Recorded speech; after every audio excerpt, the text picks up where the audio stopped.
This is RBN, the Republic Broadcasting Network.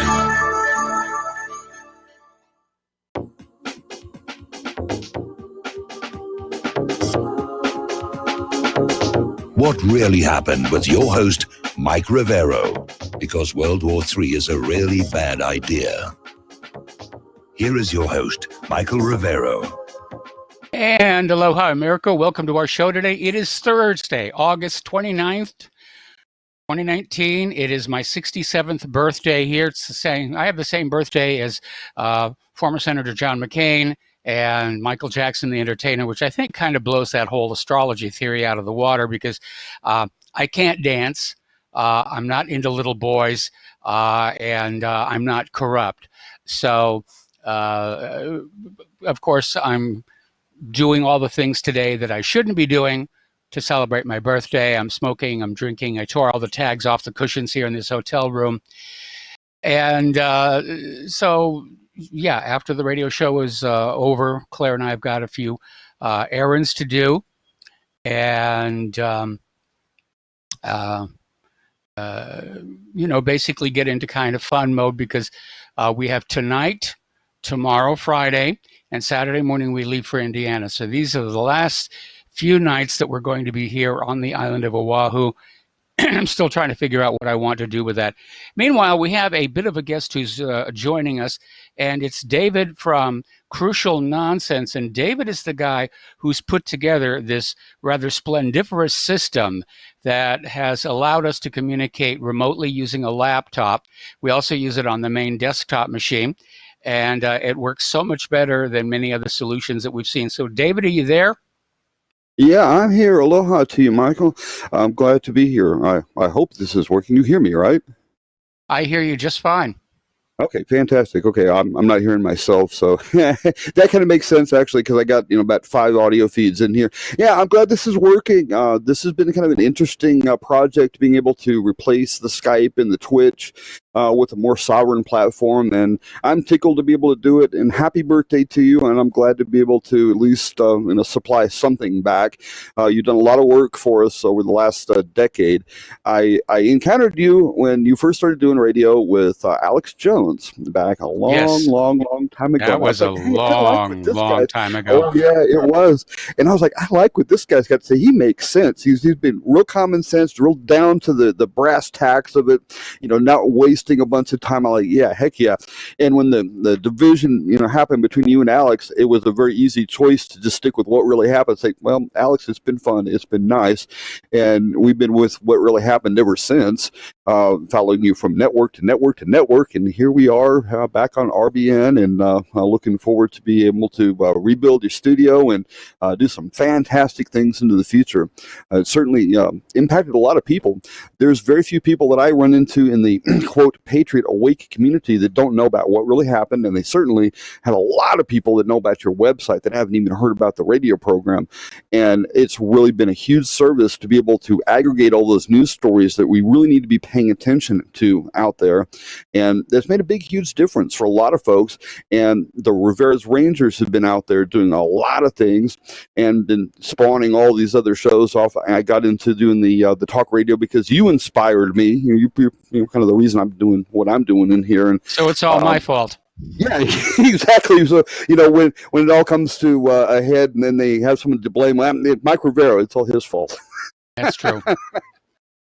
Well, and I inspire some people too. So, this is great.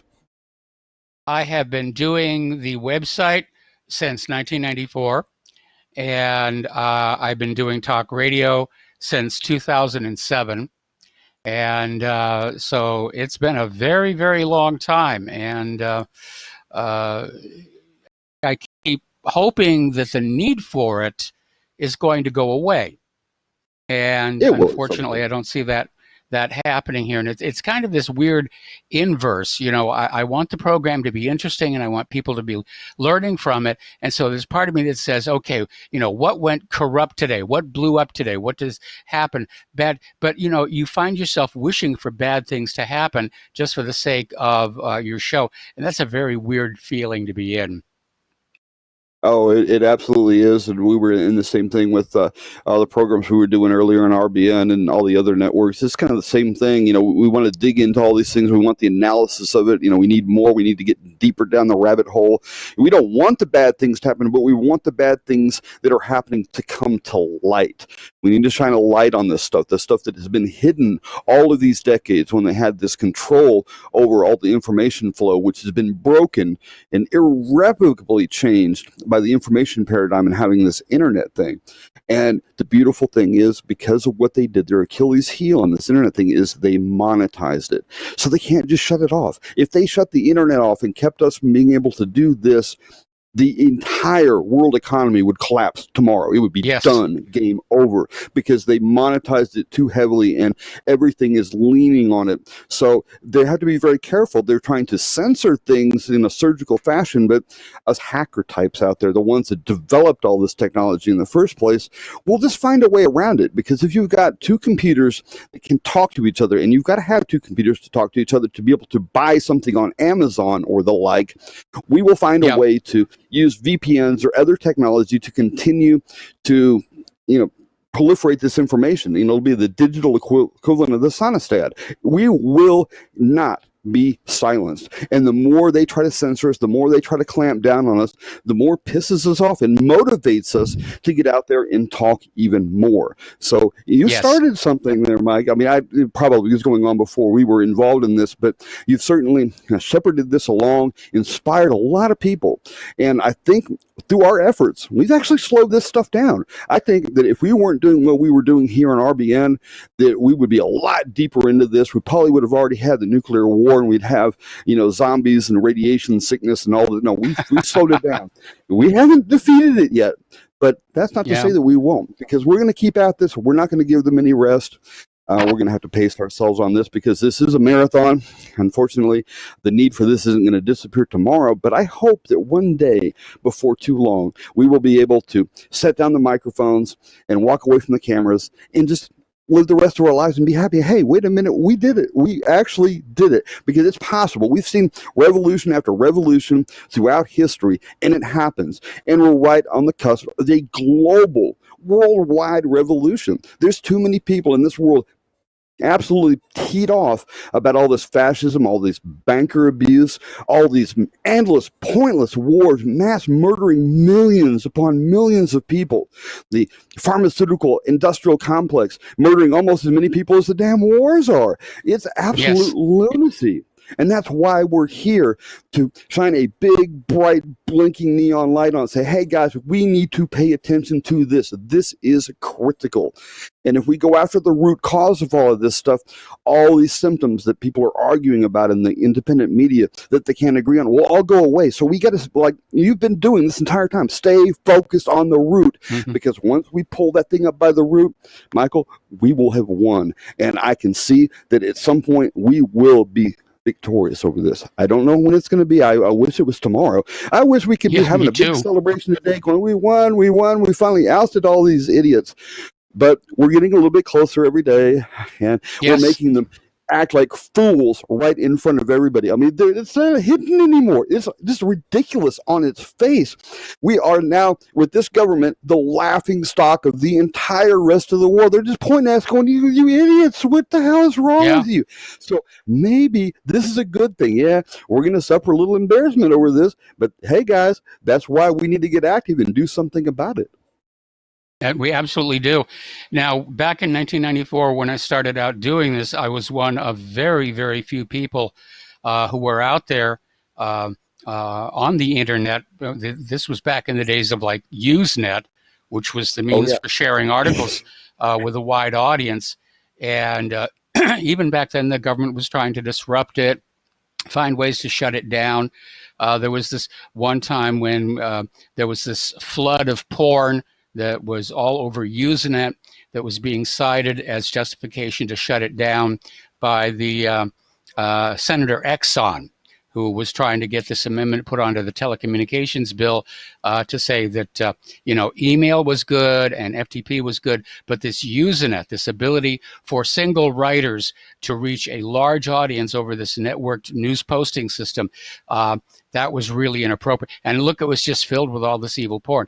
And back then, of course, before Cyber Command got really kind of skilled, it was very easy to track the IPs on the people posting the porn. And they all went back to military and government computers. So we knew it was a staged crisis, if you will.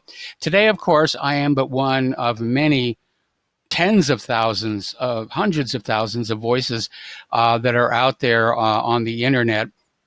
And like you, I'd like to see a point where I could put down the microphone and the camera and spend the rest of my life being Claire's roadie. I'm not as optimistic as you are that we're getting close to that, but I do see that we are getting close to a collapse. And the big thing is, of course, going to be make sure that whatever government takes root in this country as a follow-on goes back to those original constitutional principles, the Bill of Rights, and just restore some common sense to what's going on here. And every day I see more and more of these stories about how the political correctness is out there, and they want to ban the white walking stick figure on crosswalk lights because it's oppressive. And it just seems like we're collectively being encouraged to become very neurotic, if not completely detached from reality. Anyway, listen, David, thank you for spending time with us this morning. And again, thanks for all the work that you have done on putting this system together, because it's working.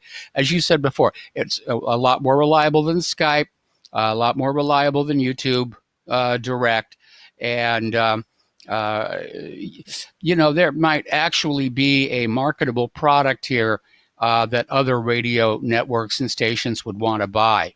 And absolutely. And we'll get to that at some point. Right now, this is kind of a beta test, and I'm able to provide one of my favorite talk show hosts the ability to continue reaching out and sharing this information, which is absolutely vital to us all. So, hey, it's a means to an end. Right now, the money out of all of this, where it may come at some point, that doesn't interest me. It's about the truth. It's about, hastening this collapse so we can, sweep up the rug and put things back together.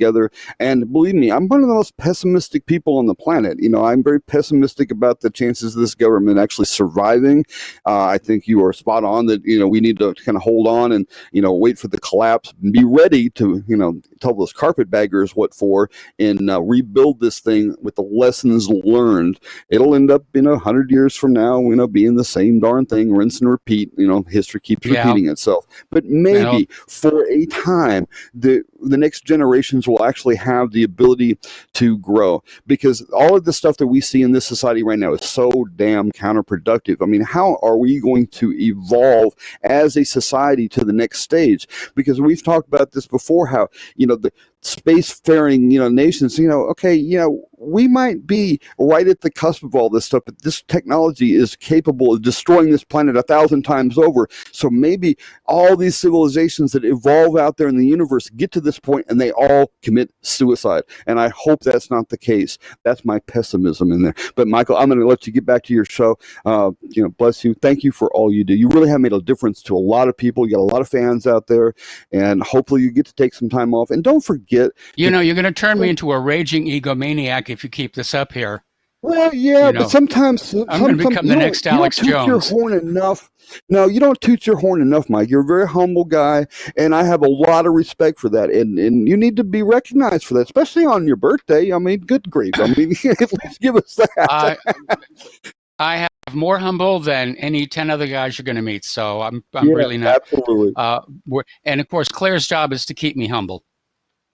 That's a good thing. She's got a lot of other jobs too. A valuable contributor to the show. We love her unique perspective on here, and we'll be looking forward to her coming back as well. And we're going to do some fun things when you start rebuilding that studio, because I got some more technology I want you to be able to play with. But right now, just keep your nose down, get this move done, and hopefully we'll be able to start enjoying life a little bit. Because if we don't stop every once in a while to smell the roses and enjoy the life that we're fighting to preserve, we've already lost. So take some time off and get some rest, and stay safe out there. Enjoy the move. We'll be here with All you right. the entire time. Aloha, Mike. Aloha. Thanks an awful lot. Aloha and mahalo. And so that was David from Crucial Nonsense, radio host in his own right. And again, he has just done a wonderful service to RBN, setting up this communication system that does work so much better than Skype. And I forget the others that we were trying that just had all these problems.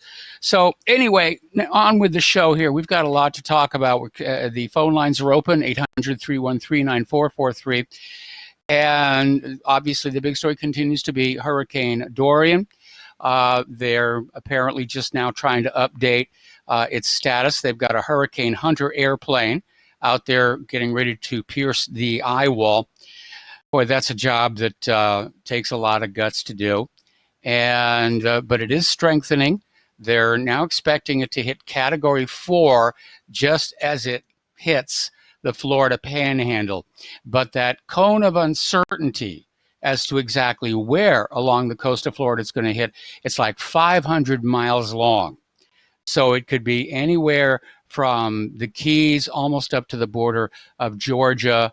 And the governor of Florida has flown to the National Hurricane Center, and they're keeping an eye. They've already declared a state of emergency, and they're trying to tell everybody, take the appropriate precautions, get out of the inundation zones. The big problem is they've had so many of these near misses and scares.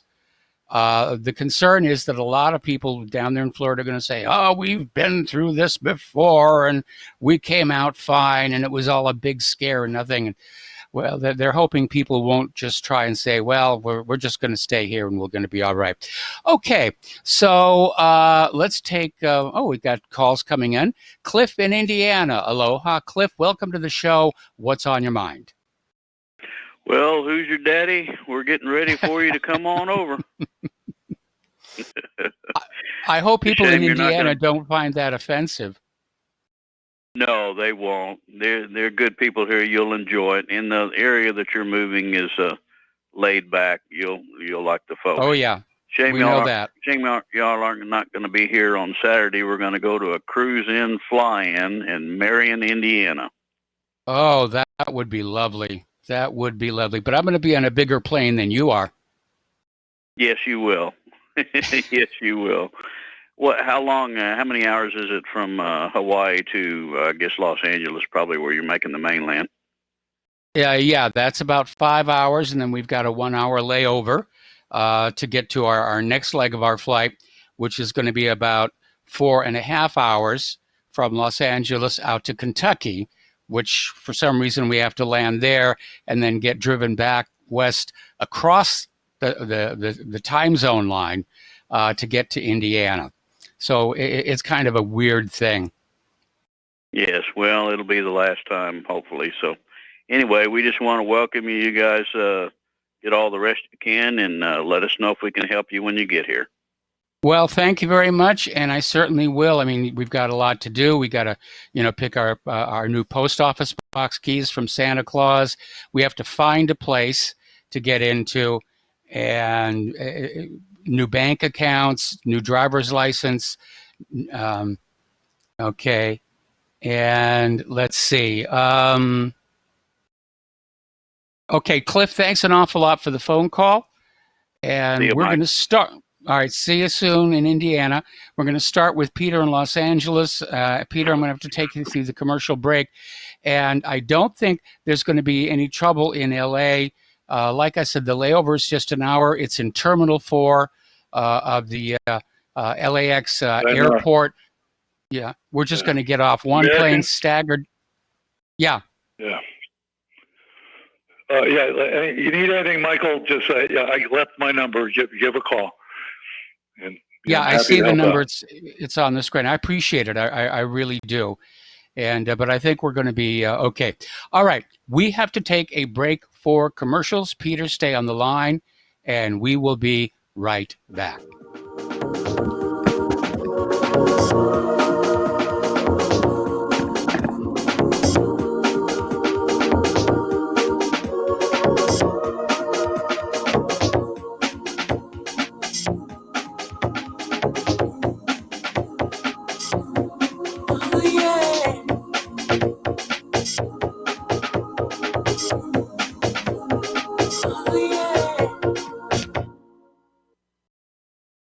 Republic Broadcasting Network depends on listener support of our advertisers and of our sponsors.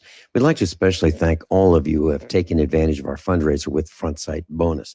Those who are now FrontSight members, please train as soon as possible for your sake and for that of our nation. And please consider sharing your training and what you've learned when you arrive home. Republic Broadcasting Network has to stop promoting this fundraiser on air and on the website in just a few days. Dr. Ignatius Piazza, president of FrontSight, made a gracious exception to his no media rule for us at Republic Broadcasting Network. Thank you, Dr. Piazza. And once you've been to FrontSight, feel free to call your favorite host and share your experience on the air. We can continue this fundraiser without media help, but it'll be totally up to the listeners to spread the information. Please call Dan Sutterfield in Missouri at 573-465-2356, 573-465-2356. That's 573-465-2356. Folks, we're living in a world the likes of which we've never perceived any clearer than we do now. The plan for global governance has been in the works for generations and would have likely been achieved by now, but for the fact that the globalists left open their Achilles heel. With all their tools, Federal Reserve System, fiat currency, no child left behind, and then Common Core education introduced to our schools to dumb us down, vaccines, pharmaceuticals to lobotomize us, GMO foods, insertion of compromised or bought and paid for politicians, judges, mainstream media propaganda, all pieced together like a puzzle designed to ultimately bring the world under submission. But with all their strategy, they forgot one thing: knowledge. And knowledge is power. With knowledge, their bombardment is nullified. Folks, with that, as brilliant and knowledgeable as you've become, among the wisest audience of any radio audience in the world, and you are, I want you to take a moment to reflect and ask yourself, how much of that knowledge did I obtain from Republic Broadcasting Network? How high has my consciousness been raised since I've been a listener? How fast am I now able to discriminate truth from fake news by being a Republic Broadcasting listener? How clear am I now able to see the world since I've been listening to RBN? Ask yourselves those questions, folks. Then ask yourself, what is that knowledge worth to me? Like my morning coffee, how would I survive without it? A voice of truth in a sea of lies. Do we not all need to make sure it survives? Like public broadcasting, we are now finding we can only survive with listener support. Censorship, advertisers being attacked, truth itself being attacked. It's the only way through this. We at Republic Broadcasting humbly ask you to become a supporter. Look at your budget and make a determination of what Republic Broadcasting is worth to you and what you can afford on a monthly basis. Go to republicbroadcasting.org and pledge 20, 30, 40, 50, if possible, 100 a month or more if it's affordable. Click the donate button and become a regular monthly donor. Assure both us and yourself that Republic Broadcasting truth will continue to flow like that morning coffee. The network thanks you. Some are maxed out all their credit cards. Some are working 2 jobs and living in cars. Minimum wage won't pay for a roof, won't pay for a drink. If you gotta have proof, just try it yourself, Mr. CEO. See how far $5.15 an hour will go. Take a part-time job at one of your stores. I bet you can't make it here anymore. And aloha, America. Welcome back to the show here. And I know David was saying that, RBN is not about the money. It's about getting the truth out. And he's partly correct. But unfortunately, RBN does have to worry about money because all of this tech costs, paying the electric bill, paying the internet service provider bill, remote servers, whatever it takes to be on there. The system by which this show is sent to our on-air affiliates, that costs a fee every month. And so, RBN is very dependent on its audience for financial support so that we can keep doing what we're doing. Because as David said, it is important. There's no question that it's important. We're at such a critical time in our nation's history. And we can't give up at this point. We really can't. All right, let's go back to Peter in Los Angeles. Aloha, Peter. What else is on your mind today? Mike, I've got like 3 or 4 things that are all related, but I want to start out with drawing a contrast between the way that Ilhan Omar is being treated now that they say she had an an affair with a married man kind of thing, and she's being pilloried for that, and they're talking about throwing her out of Congress. There's a lot of serious talk about it. The Democratic Party have already disavowed her.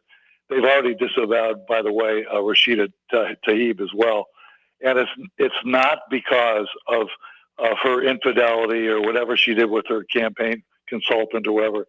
It's everything to do with the fact that she called out Israel and is a champion of the Palestinians.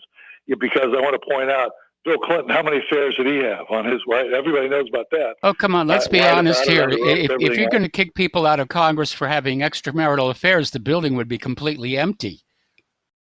Yeah, I want to also point out, in the same vein, Kamala Harris, who is a presidential candidate and a darling of the mainstream media, that's the way she got up. She got ahead. She had clearly, even Willie Brown, the former Speaker of the House in the state of California and former mayor of San Francisco, acknowledges that he had an affair with her and that helped her career.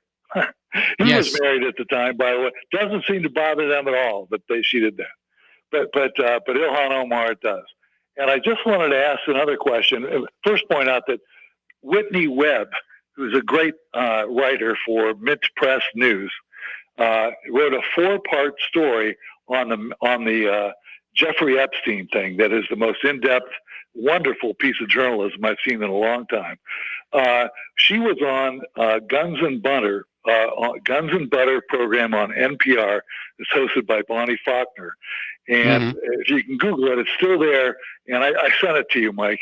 It's an hour-long thing, and it is really in depth about the connections between MEGA, Mossad, CIA, Epstein, Wexner, all the Bronfman, the whole list of horrible, sordid, criminal characters that are undermining our society. That's the one thing. I also wanted to point out one other thing. I sent you an article that Gilad Atzmon did called "Lisbon is the New Jerusalem." Did you see that?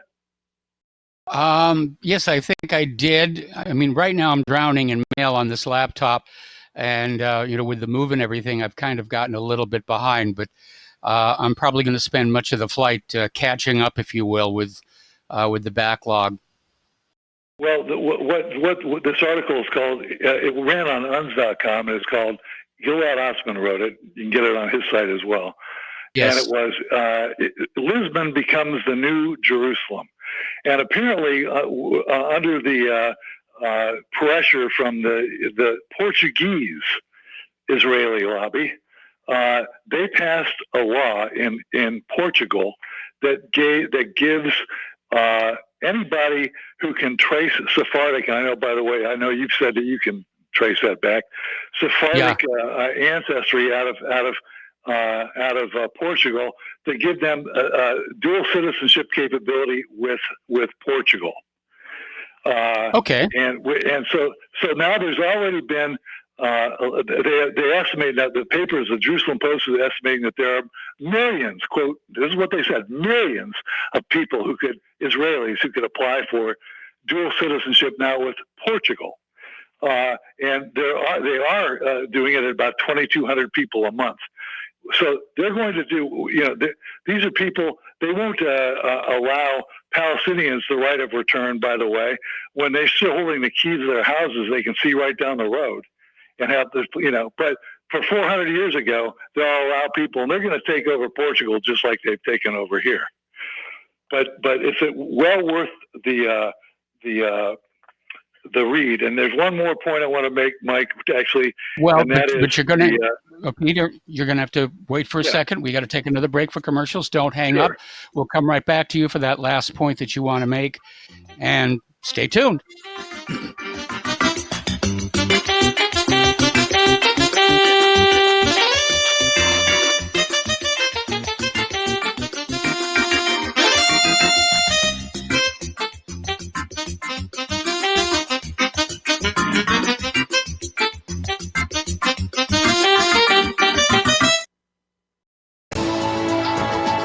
You are tuned in to the Republic Broadcasting Network. Visit our website by going to republicbroadcasting.org.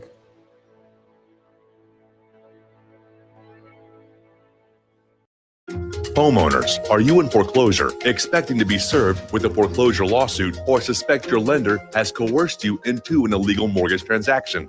A huge number of mortgages made in the last 10 years have legal issues and are possibly defective. State laws and the U.S. Supreme Court have upheld that defective mortgage documents are grounds for foreclosure defense and for counterclaims in favor of the homeowner. If your mortgage has been sold or assigned since closing the loan, it may be defective and you may be paying the wrong party, and the lender may not have standing or the right to foreclose or collect payments under the law. If you would like to know if your mortgage is legal or not, or know if you are paying the right party, we can help. Our initial consultations are free of charge. We are not attorneys. We are legal researchers and work closely with experienced lawyers who know how to help you find the evidence to help you keep your home. Call toll free 1-855-2-KEEP-IT. That's 1-855-2-KEEP-IT today.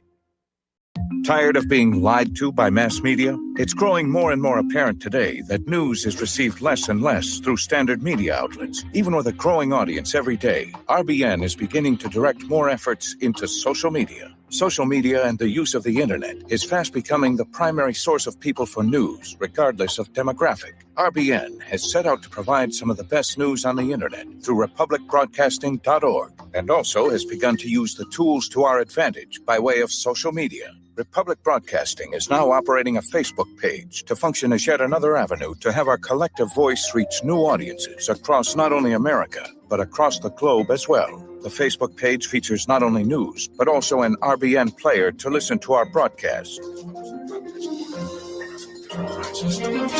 Get involved by visiting facebook.com/Republic Broadcasting and liking our page and share it with your friends and family, because you can handle the truth. Extend your life with Extendovite. When your doctor tells you you have bad cholesterol or blockages in the arteries, what do? When diet and exercise is not enough, we try medications and hope for the best. For the last 2 decades, I have been telling people about a natural method to help solve these problems and more. Extendovite can help maintain cardiovascular health and lower blood lipid levels in adults. The 7 herbs in Extendovite are known to work together synergistically to get the results we hope for. There are many testimonials on Extendovite's effect on circulatory-related ailments. Get Extendovite today to start your journey back to a healthier life. To order, call 1-877-928-8822 or visit heartdrop.com or see us on amazon.com. Extend your life with Extendovite. We will not go down in the night without a fight. You can burn up our mosques and our homes and our schools, but our spirit will never die. We will not go down in Gaza tonight. And aloha, America. Welcome back to the show here. We're still talking with Peter in Los Angeles. And Peter, you said you had one more point you wanted to make. Yeah, and that is, I'm referring back to that Whitney Webb thing on Mint Press News and whatever, talking about Ghislaine Maxwell, Robert Maxwell's daughter. Well, let's call her, Mike, let's call her Jiz Maxwell. At any rate, she's still out there. We have, apparently, there's a score of women who have come out and given testimony, certainly enough to slap her in irons and make charges. But there she is, completely out of the news, completely unarrested, and nobody's talking about her. You know, your program and some places in the free media, but that's it. Yes. But you know. That, by the way, they're also not talking about Israel bombing Iraq all over the place. The silence is deafening on that one. Mike, you know, I spent time as a contractor in Iraq. I spent time in the military in Iraq, and I spent time in the Rangers as an army officer. And I know a lot of guys in that business still. And I understand that some of the places they bombed, which were ISIS and people like that, that this is hearsay, but they're telling me, this is informed hearsay, that in some of these facilities or whatever that they bombed, there were American trainers there that could have been killed. And of course, America gave the go-ahead, acquiesced to this, and it could have killed their own people. That's not my understanding. My understanding is the Pentagon was very much opposed to Israel's bombing of Iraq, precisely for the reasons that you mentioned. There were American personnel on the ground there. One of my people who used to work for me, her husband's over there directly right now. I just talked with her a day ago.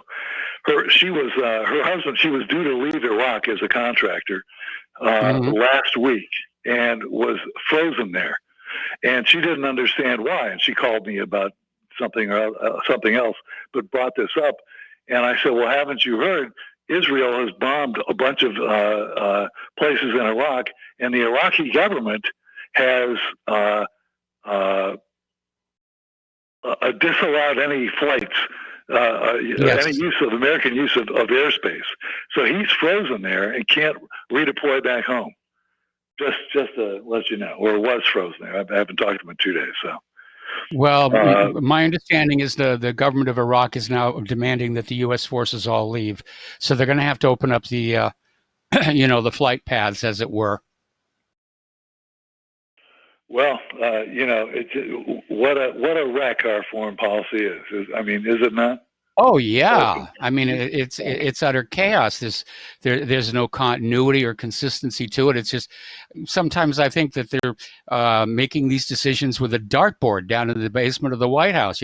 Let's see, we're going to invade Poland. We're going to invade. Why Poland? I don't know. That's just what it says on the dartboard. And the people who are not invading were embargoing and like it's the Smoot Hawley and sanctions and thousands. Yeah. So, anyways, listen, Mike, we love you. You guys are a rock in our lives. You call me if you need me, and I'll sign up. I know, but taking up too much time. Well, I saved your phone number here to the show laptop here. Thank you for the phone call.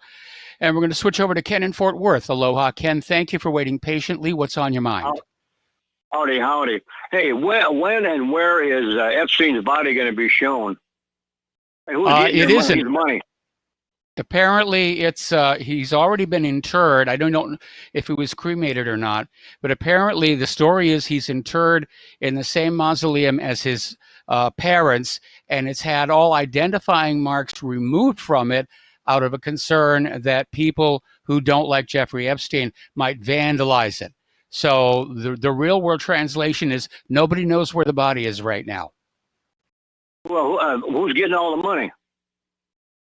Well, I imagine, his estate is being sued by all of his victims. So I'm presuming that probably most of that money is going to go to the lawyers. Hey, where are you going in Indiana? I never caught it.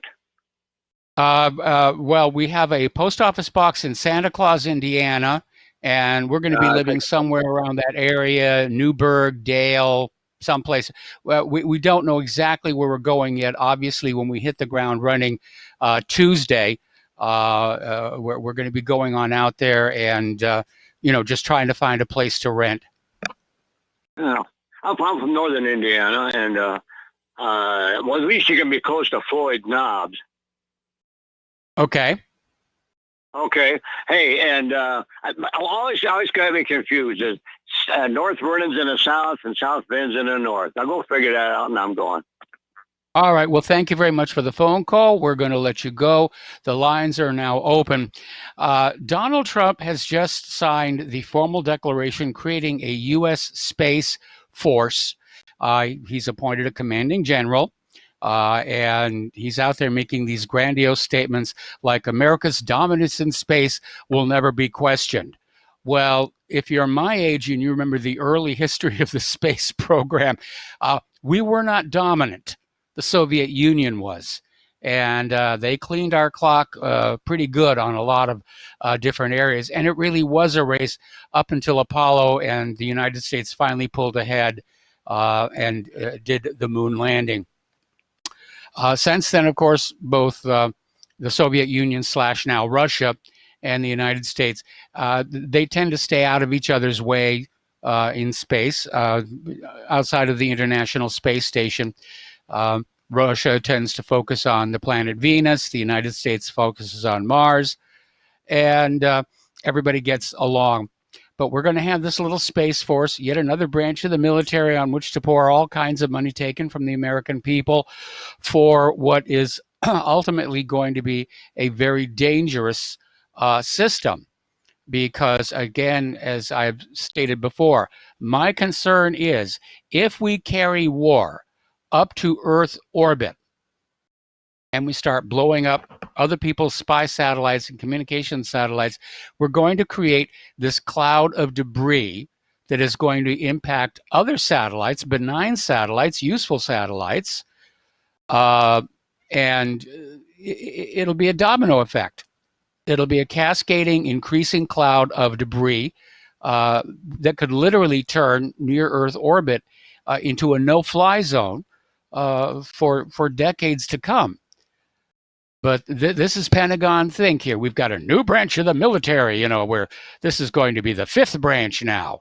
And, more money. We've got to have more money for all of this new stuff. By the way, the X-37B space plane has broken its own record for number of days in orbit.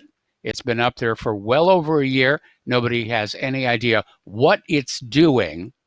I see, artists' renderings of it with its little hatch open, like the mini space shuttle, and a solar panel unfurled.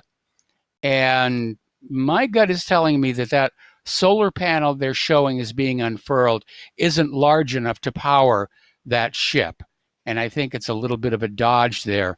I would not at all be surprised if there was a radioisotope thermoelectric generator on board that ship, like we have on, had on Viking, like they have on Curiosity. Curiosity is still going strong, and people are still out there seeing things in the photos. Oh, I saw a Bigfoot there in the distance. Look, squint your eyes real hard, and there's it's kind of weird what people will see in those pictures. I remember the big furor over the face on Mars that was caught by the Viking orbiter, and everybody said, oh, it's proof there's intelligent life. And, then, of course, the orbiter got into a much closer view and realized it was just, a mountain.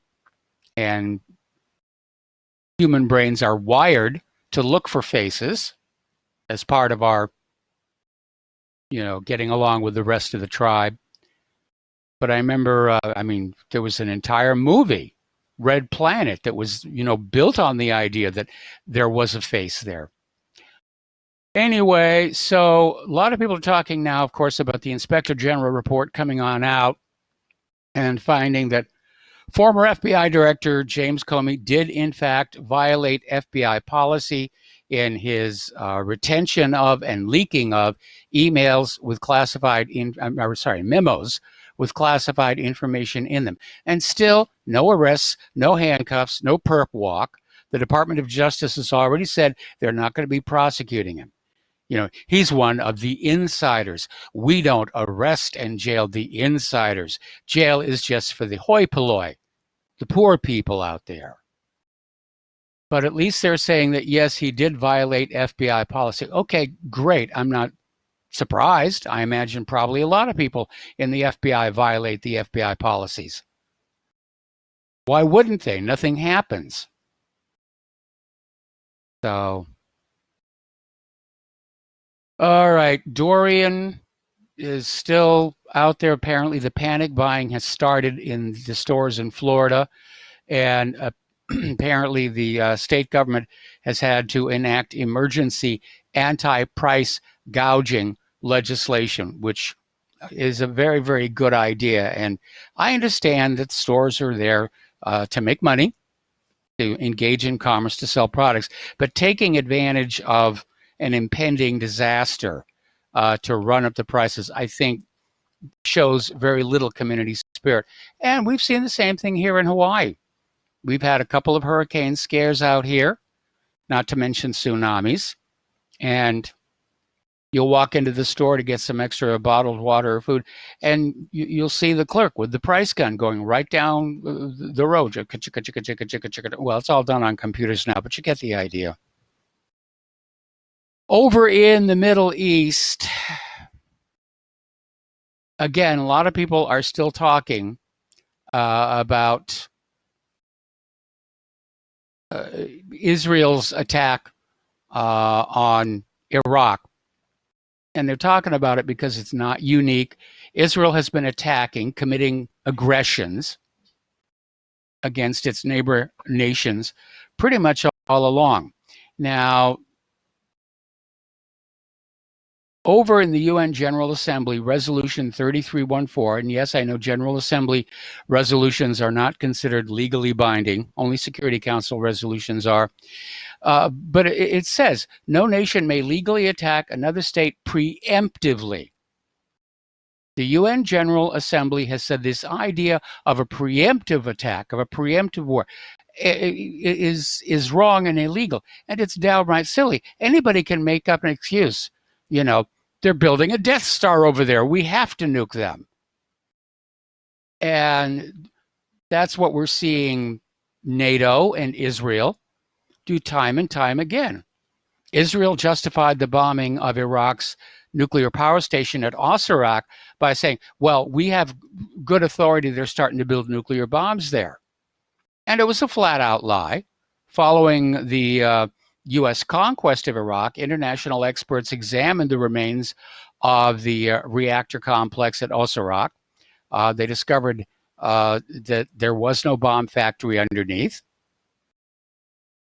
It was all a big lie. And that's why this idea of a preemptive war is so dangerous. Anybody can tell a lie about somebody. Oh, Assad's got sarin gas. Saddam has nuclear weapons. And, you know, Maduro is sacrificing children to the god Moloch. And you can come up with a lie and say, well, you know, we don't have a choice. We have to invade. We have to attack. And anybody can step back and take a look and realize who the aggressor is. So the U.S. and Israel, they're really cranking up the stakes for more Middle East war. And we know the ultimate goal is they want to go into Iran.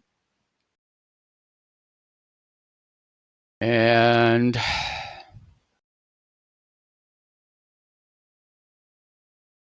it is very, very sad. All the people who are going to die for corporate profits, for ego, for vanity. Yes, if I smash up enough countries, there'll be a statue made to me, and pigeons of the world shall rejoice. All righty. Apparently, CNN has hired Andrew McCabe, which I think illustrates the close relationship between the corporate media and the government. And apparently CNN hired McCabe even though there is rumblings that he may be arrested. I don't know. They just let Comey off the hook again. I think McCabe's going to walk as well. All right. Now, you've probably seen a lot of news about this Greta Thunberg, who went to New York for this global warming summit, and to avoid contributing to climate change, she sailed in a yacht. And it made for really good imagery. See, wind power, we're sailing over there. We're not putting out any carbon, ignoring the carbon that was emitted by the construction of the yacht. And there's just one problem, though. Now that Greta is in New York at the conference, the yacht has to be returned back to Europe. And so they're having to fly the entire sailing crew out to New York to take the yacht back. So her journey, in point of fact, was not carbon neutral. It was a PR stunt. It was a publicity stunt. And too much of public opinion is being shaped with publicity stunts. rather than actual hard news and what's actually going on. And okay, just got to take a look at the clock here. Apparently, Alexandria Ocasio-Cortez is out there trying to support Ilhan Omar. Alexandria was out there with this ridiculous Instagram video where she's out there saying that today's generation is more engaged and involved in solving the problems of the world. Well, I don't know. What about the 60s civil rights? The 60s stop the war in Vietnam, and that generation of teenagers that fought World War II. We're going to take a break for commercials. We'll be right back.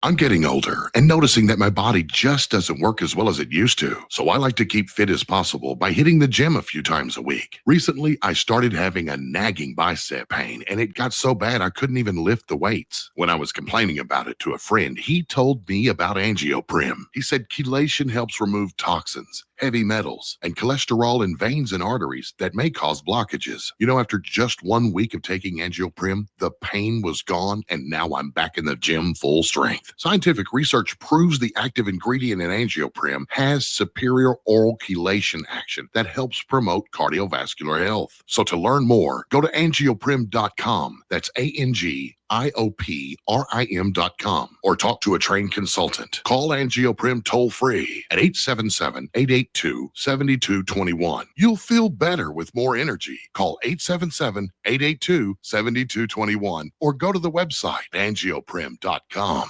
It's happening, ladies and gentlemen. We here at RBN are working with Front Sight Firearms Training Institute to bring our audience the best in combat, tactical, and defensive firearms training. Whether you're a private citizen who is new to firearms or you have a concealed weapon permit and want a level of training that surpasses what you've received from your local gun range, Front Sight provides priceless education and skills taught by seasoned law enforcement, military, and private citizen instructors to levels that far exceed law enforcement and military standard. With nearly 1 million responsible citizens trained from every town, city, and state from across the United States, Front Sight has bolstered the Patriot movement to a whole new level. Contact Dan Sutterfield by phone at 573-762-2356 or 573-465-2356, or shoot him an email at domedan, DOMEDAN, at hotmail.com. This is a limited time opportunity. Don't miss it. The reviews for Extendivite are amazing. Here are some from Amazon. September 2018.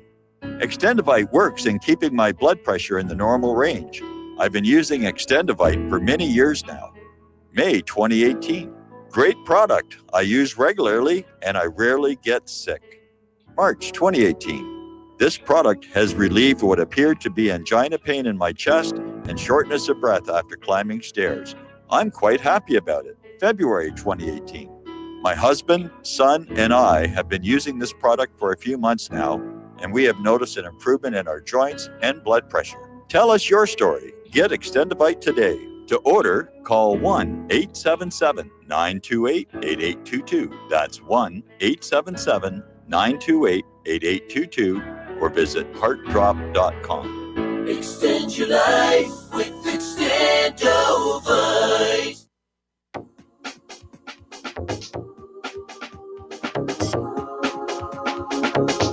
What really happened with your host, Mike Rivero. Visit us online at whatreallyhappened.com. Here is your host, Michael Rivero. And aloha, America. Welcome back to the show. And it's kind of weird. Every time I'm hearing the bump music, I'm reaching over trying to find the mixer to put up my volume. But of course, the mixer is in a container parked in Honolulu Harbor. We're told it will actually sail tomorrow with all of our possessions, which means Saturday when we fly out, we'll be able to look down and wave at our furniture from 35,000 feet. as you know, I'm a science buff. And so sometimes there are stories that will show up at the website that I find really interesting. And one has to do with the dives, if you will, archaeological dives of HMS Terror. And HMS Terror, for you history buffs out there, was one of two British ships. The other one was the HMS Erebus that were sent north of Canada to research the Great Northwest Passage, which has always been a dream to shorten the amount of time that it would take for cargo to go back and forth from Europe to Asia. And the mission, unfortunately, failed, and nobody's even sure what happened to the captain and crew. But the remains of the ships were found in the early 2000s. I think they found the Erebus in 2004 and the Terror in 2006. They're sitting in highly silty, freezing water, and the ships are in stunningly good condition. And so they've sent down these ROVs to take a look, and the pictures are really quite fascinating. Now, speaking of salvage, nobody could talk about underwater salvage without thinking of Dr. Robert Ballard, who's the man who found the remains of the RMS Titanic. His latest expedition did not end as well. He's basically run out of time and money. He was down on what used to be called Gardner Island, trying to find evidence of what happened to Amelia Earhart. And they found some tantalizing little clues, like a sheet of metal with what appear to be rivet holes, except they found one of those before. But there's no firm or final artifact that can say, yeah, this was where Amelia's Lockheed Electra wound up. And so I'm sorry that it didn't work, both because I'm an admirer of Bob Ballard and because I think it's a mystery. It's time to get it solved and move on. But there are people who are completely just focused and obsessed on Amelia Earhart and what happened to her. I remember there was this show when they were talking about when they finally found the body of King Richard III. And, or was it the second, the one who was hunchback? Anyway, and there was this society devoted to Richard, who were convinced that the stories of him being hunchback were pure political propaganda, that he was a manly man and sturdy. And when they found the skeleton and revealed that he did suffer major scoliosis, they cried. They were so upset. All right, we're going to take a break here for station identification, and we're going to come back and actually get into some real news. You can kind of tell I'm in a goof-off mood here on my birthday. We'll be right back.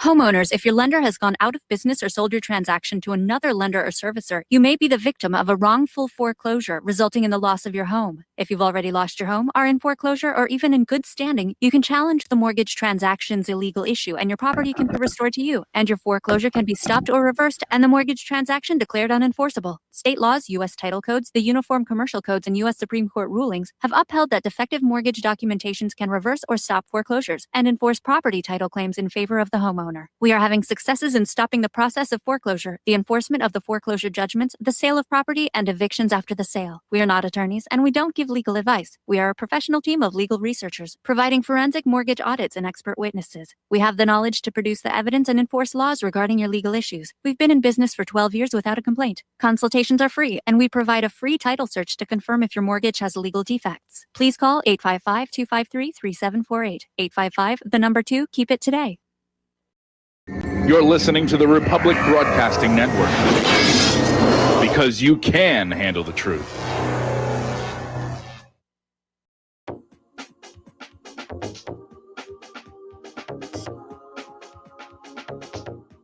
What really happened with your host, Mike Rivero. You're listening to the Republic Broadcasting Network, where you'll find out what the Fukushima's going on. And aloha, America. Welcome back to the show. Hour number 2. The phone lines are open, 800-313-9443. And so call on in and let's just talk about whatever we're going to talk about. So again, bad news about Ballard's expedition. And I remember when we first moved here and we knew a group that was trying to mount an expedition down there as well. Alrighty, so apparently Virgin Atlantic has gone politically correct, and they are now featuring a black woman as their flying icon, getting rid of the traditional pinup girls and replacing them with images representing modern Britain. Well, if you want to represent modern Britain, I would say that would probably be a Middle Eastern migrant wielding a large knife at you. Alrighty. The Wall Street Journal is reporting that the Democrats are coming out with a new idea for taxation. And apparently they're getting tired of trying to tax income because we don't have any anymore.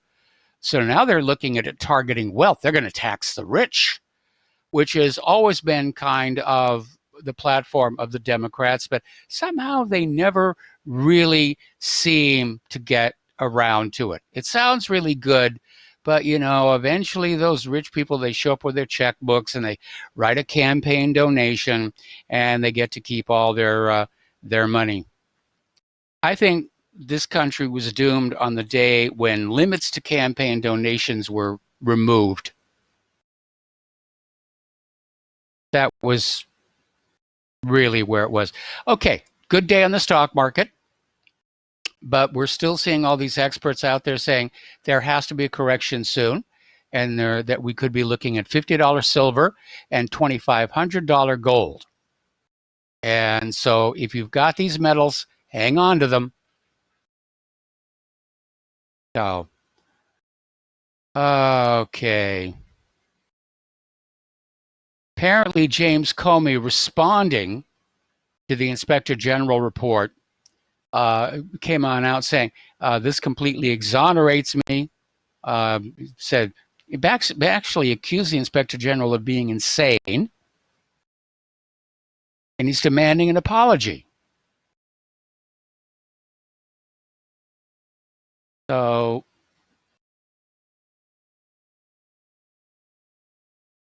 here we go.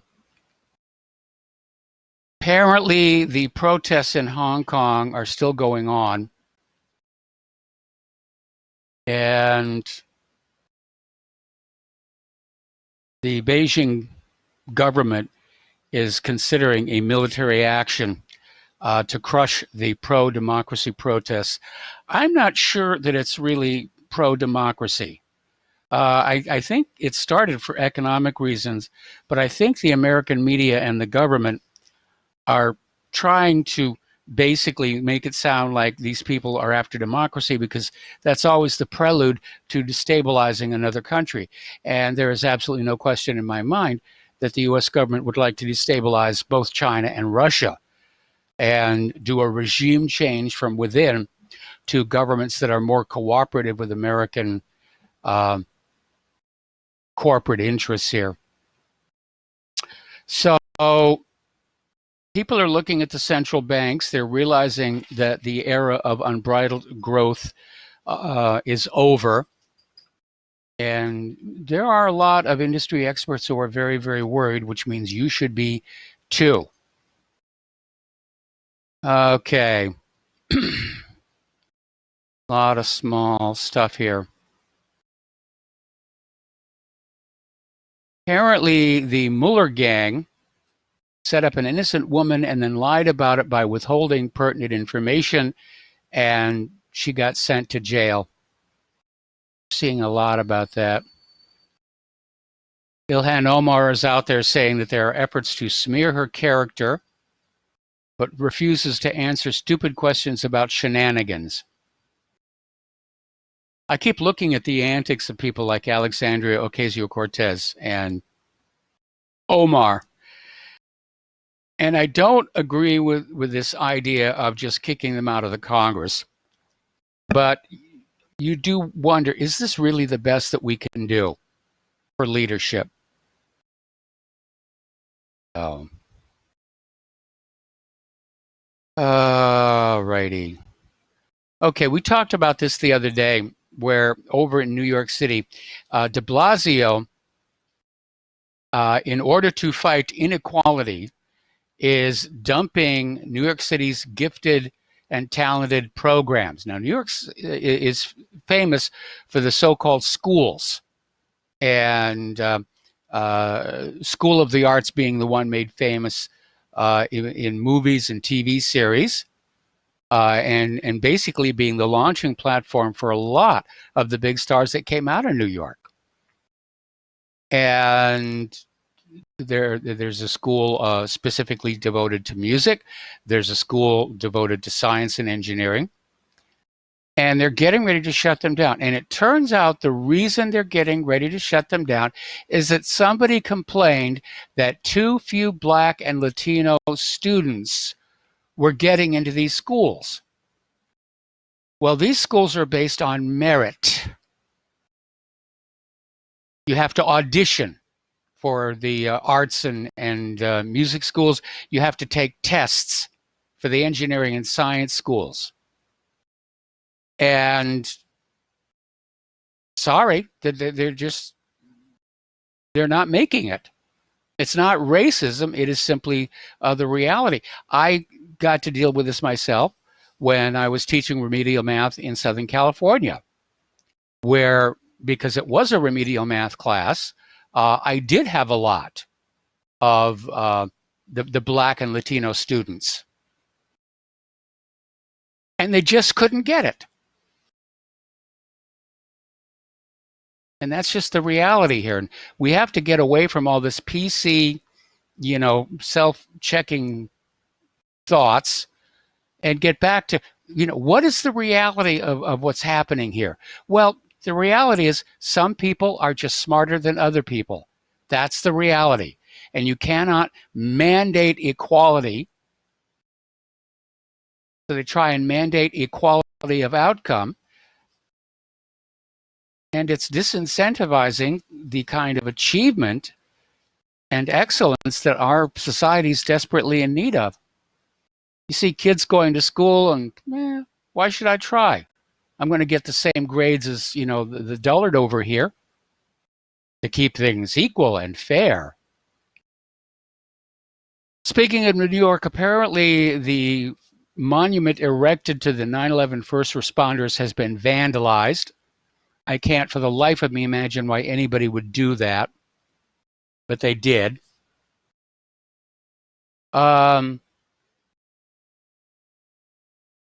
Apparently, the Border Patrol has unveiled 60 miles of new U.S.-Mexico border wall. Somebody's actually put up an interactive map showing the 84 miles of wall that has been built by the Trump administration. Now, much of that has been basically replacing wall that was corroded, rotted, rusted, cut through, torn down by the people smugglers.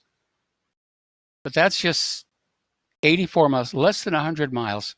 I keep thinking about this story about how back in the 1990s, there was actually a bill that passed Congress to fund 700 miles of border wall, of which just 34 miles was built.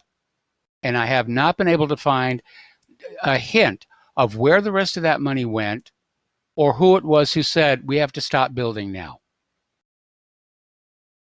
But 100 miles of border wall to protect a border that is basically 2,000 miles long doesn't sound like it's going to work. Getting on back to the central bankers, you've probably been hearing a lot of news about the negative rates, negative interest rates. And that means that if you have a savings account in one of these banks, they will help themselves to your money. Now, I remember when I was a kid in the good old days, you'd put your money in a savings account and you'd come back to it a little later. There'd be a little more in there because the bank was using your money and they would split the interest with you. Well, actually, they kept most of the interest. And we were encouraged to save. And now it's gone into the reverse. The banks want to charge you for storing your money. And of course, they're not really storing it. It's not like they roll it into the vault at nighttime. They're still out there lending it, charging interest on it, hypothecating it. But now they want to take it on both ends, including your end. And I can imagine as more and more people realize that's what's happening to their savings accounts, that they're going to start pulling their money out of the banks. And that's when the banks are really going to start pushing for the cashless society. You know, you're going to have to keep your cash in some bank somewhere. And yes, they're going to help themselves to it. But think of all the wonderful services they are providing to you.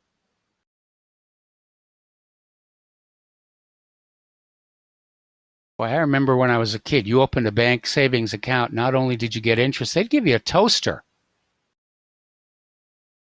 Always a good thing to have here.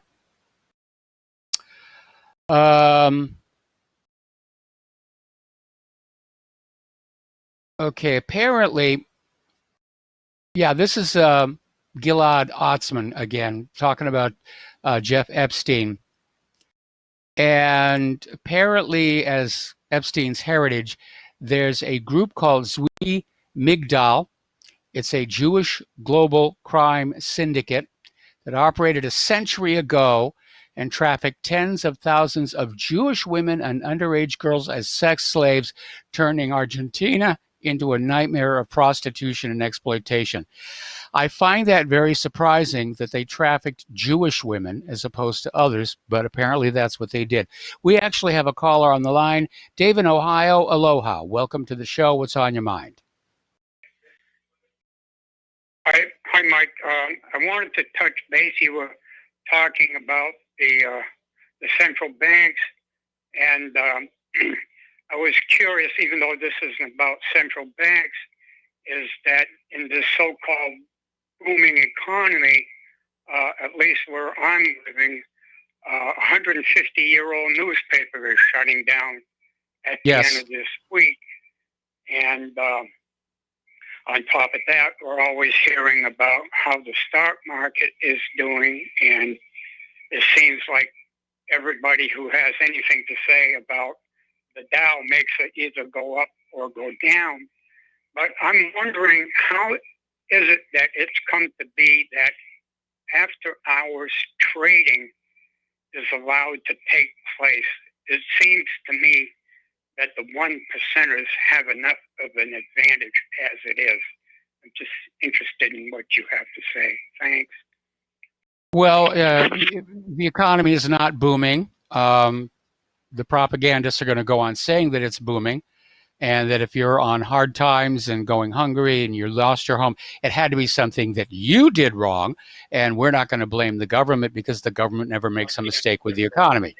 That being said, we know the stock market is being manipulated.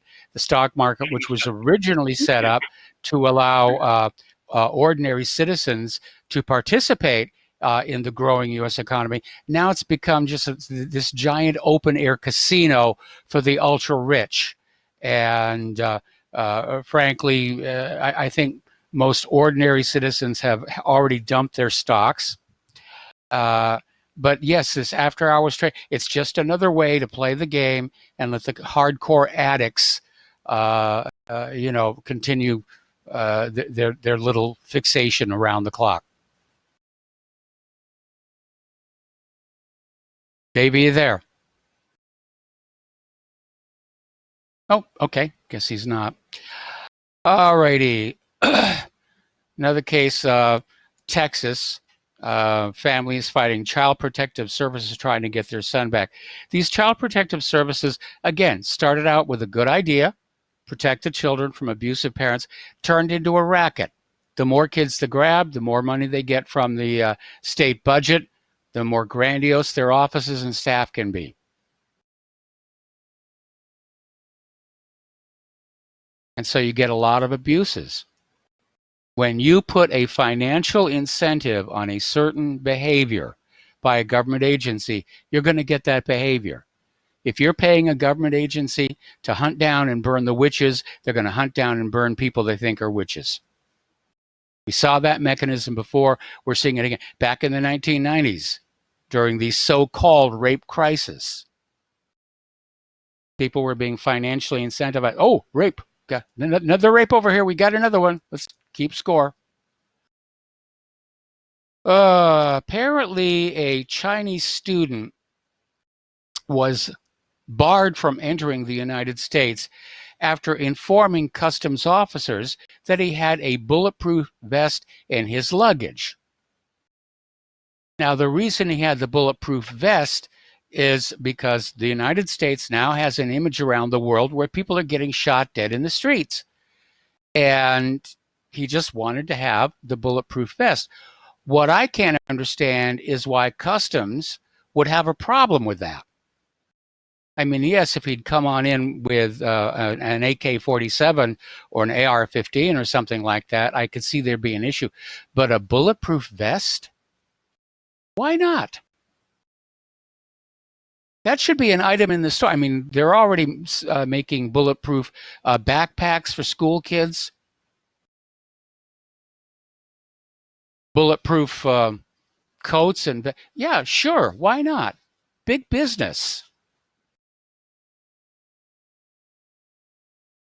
So the Chinese are very, very upset, and they're literally saying, how are we going to be able to visit the United States and know that we're safe if we're not allowed to bring bulletproof vests with us? Okay, let's see. We have a caller on the line. Terry in California, aloha. Welcome to the show. What's on your mind? Mike, you mentioned a PC speech, and I think it's just a lead-in to fully controlled speech like you have in a fully communist country. In other words, you're just getting used to it. They'll start enforcing this PC speech, and then, they'll expand that to stuff, if you criticize the government or do these other things that they're going to crack down on. It's not just that. They're protecting commerce. I mean, they're starting to filter out people's concerns about vaccines because they want you to go spend that money and pump this stuff into your kid's arm because that's good for business. And we kind of learned the hard way this last week ourselves. There is a big business in companies that for a fee will polish your online reputation. And this has to do with one of the companies that is transporting our stuff that had an absolutely great online reputation. But when we were trying to deal business with them, we couldn't get an answer on the phone. And so I went on out and I did a little deeper web search and found out that a lot of people had problems with this company. But when you go to, they're trying to consolidate customer reviews the way they consolidated social media so that people don't go on out and read actual reviews by real people. They go to like Yelp or RottenTomatoes.com. And these can now be filtered to support commerce. And apparently it's a big business and, that there's no laws against it. But yeah, online speech is being controlled. It's being absorbed, as it were, bit by bit. Right. And you mentioned like Israel bombed Iraq. Yeah. Ryan Christian had this article about they hit 3 countries. Hey, Terry? less than 24 hours. Yeah. Terry, I'm going to have to put you on hold. Don't hang up. Got to take another break for commercials. We'll be right back.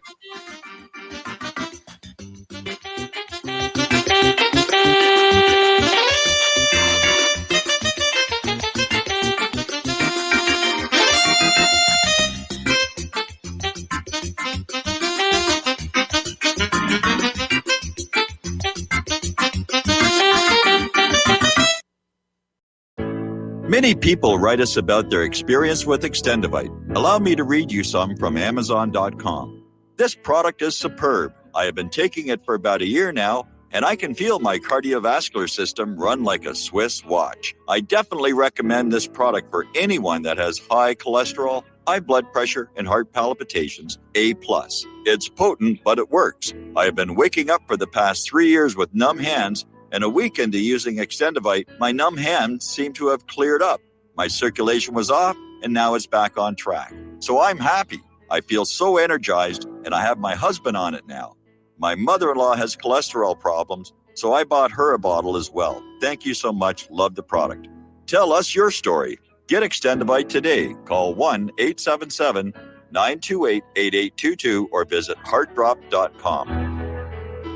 Extend your life with Extendovite. As a listener of RBN, you're surely concerned about being informed and being ready for whatever may come. Please consider the following questionnaire as a soul-jarring wake-up call. If you answer no to more than 2 of these following questions, you probably aren't going to make it through any major disruption in our country. The questions were compiled by people that have been there. Are you really ready? Do you own your own firearm for the primary defense and protection of you and your loved ones? Have you ever been professionally trained to stand against life-threatening behavior? Have you ever practiced enough to fire 500 rounds during a 2 to 4 day time frame, day and night? Can you load, unload, fire, and clear a jam in total darkness? Have all the adults in your household been professionally trained? Are you, life and death, comfortable with your abilities with pistol, revolver, shotgun, and rifle? Are you aware that everything that you do to prepare for an emergency is a waste of time, money, and energy? If you haven't honed your abilities to their highest level to protect and keep what you have, do you have the repair parts that will most likely be needed for each of your firearm, and do you have the ability to install those parts? Could you completely clean every firearm you own? Are you aware that your body won't go where your mind hasn't been? In other words, without proper training, followed by regular practice, you probably will not win a gunfight. Well, how did you measure up? Take the once-in-a-lifetime opportunity to start correcting your deficiencies by receiving your Commander Lifetime Membership with Front Sight Firearms Training Facility. A one-time donation to RBN for $500 will give you a Commander Lifetime Membership at Front Sight as a tremendously huge thank you bonus. See details on RBN's webpage to make it happen. The clock is ticking. You had better be ready before it happens. When all this twisted steel was swept away, did these remaining holes reveal what's really happened? And aloha, America. Welcome back to our show. We're talking with Terry in California. We're talking about how bit by bit, in the hope that we're not going to notice it, which is too late because we already did, the corporations, which have now become the focal point of social media, which is sort of contrary to the original design purpose of the internet, which was just global peer-to-peer with no central point that would allow for content to be controlled. Now that they've got that, now that we've all been lured into Twitter and FaceTime and the rest of it. They're starting to have these automated filtering systems to filter out conservative content, to filter out content that is bad for somebody's business, like the vaccine industry, to basically control online discussions and take away from us that freedom that we've had over all these years to basically share our ideas with each other. And that's really what it's all about. They want to silence the individual's voice so that only the corporate and government voices remain on the internet. You know, you, Mike Rivero in Indiana, no, you don't have an audience anymore. We've deemed you inappropriate. And in your place, you know, we're going to impose some commercials for the latest vaccine, something like that. Anyway, so Terry, what's your next thought? Well, I was going to switch over to Israel, and okay, go ahead and switch over to Israel. And the attacks they're making on these other countries. Ryan Christian said they attacked 3 countries in less than 24 hours. One was Iraq, Yes. another one was Syria, and I think he's starting to hit Lebanon now a little bit too. Yes. Yep, he's hitting Lebanon. Yeah, and their excuse is Iran's in there, or Hezbollah, of course, is supported a little bit by Iran. And I think my idea is they're trying to do as much as they can. The settlements in the West Bank, and they're also increasing settlements in the Golan Heights. And they want to do as much as they can while they got Trump, because Yes. they know, I mean, it's probably all the candidates, but, you know, he's most favorable to them. You know, right now, he's got their Jared Kushner right in his right, the White House there right at his side. And I don't think he's going to make a second term, because he made that ridiculous statement about Puerto Rico. I don't know if you talked about that. But yeah, I mean, you know, somebody needs to remind Donald Trump that Puerto Rico is a U.S. territory, you know, and we do have some responsibility for what's going on down there. yeah, the hurricane was kind of towards it, and he said, they cost us too much money last time, you know. And it's just not presidential. I mean, he used to talk about presidential speech. Well, he sure doesn't have it. And stuff like that, he's not going to make it the second time, you know. There's a lot of people just going away because none of the promises were kept, except for No, Israel. I don't. You know, that was really Yeah, no, he's been a disappointment, no doubt about it. But you know, it's weird. The Democrats don't seem to be able to mount a credible candidate. I mean, they're all a joke. You've got Pocahontas out there. You've got Bernie Sanders, who managed to smack himself in the face with a punching bag. You've got Joe Biden, whose malapropisms are continuing to sink his ratings. I mean, there's nobody in that entire Democratic lineup that strikes me as somebody I would want to have the job. And that's why I'm getting very, very worried they're going to mount a draft Hillary movement, pull her back in. Yeah. And I'm, you know, I'm starting to think that how much worse should be. You know, what she'll do is just turn the government over to the Mexicans if they want to do, just like George Bush, and we could have a big war, and that'd be a lot worse. But I could think good about Trump. He's dragging his feet, but he's probably getting all this pressure to go into Iran from the generals, you know, because they know it's going to be a disaster. And but Hillary may not, you know, she might do that. But outside of that, I don't know how much worse she could be for the country. But that's a serious thing. Right now, my concern is that if we get a liberal president and a liberal Congress, we're going to see more of this insanity about, you know, you can use whatever the bathroom that you imagine you are today, and this whole PC liberal stuff. And it's driving the country crazy, and it's based on a lie. It's based on one of the biggest intellectual frauds in history, and they believe it's real. Anyway, listen, Terry, we're going to have to let you go. We got to take a commercial break. We got another caller waiting on the line. And we'll be right back, assuming the online censors don't pull the plug on us, because we're saying double plus ungood things. We'll be right back.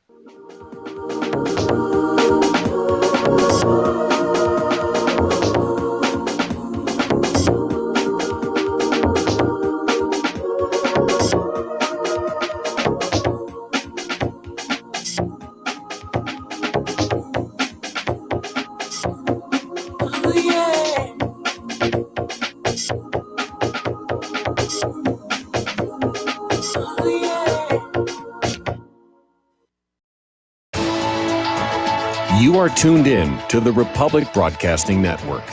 Visit our website by going to republicbroadcasting.org.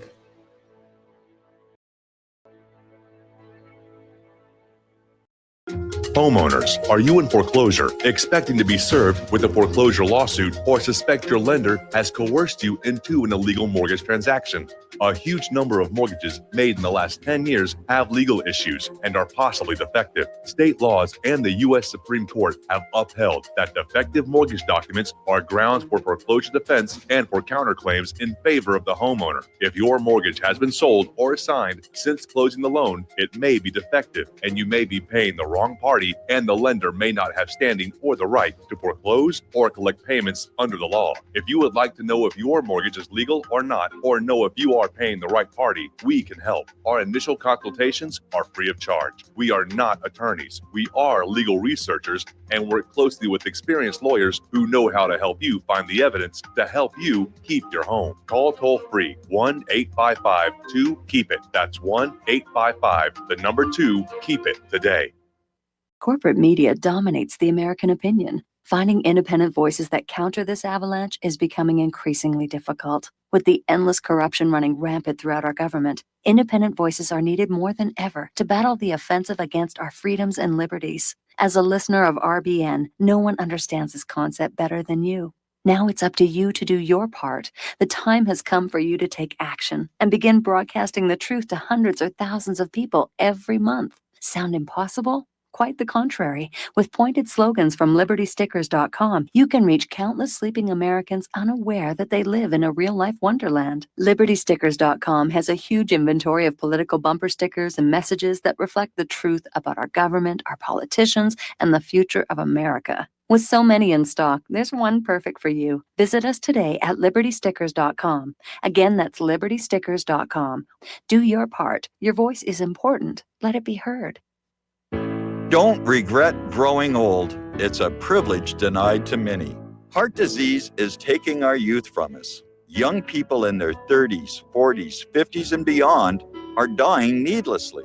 One of the hardest messages I've ever had to deliver is to convince people that something natural like Extendivite should be taken as a preventative measure. I'm sure you heard an ounce of prevention is worth a pound of cure. Extendivite is that ounce. Take Extendivite for 1 year and see what your doctor has to say and how much better you feel. Herbs take time to address the problem. It took years of life to have a problem.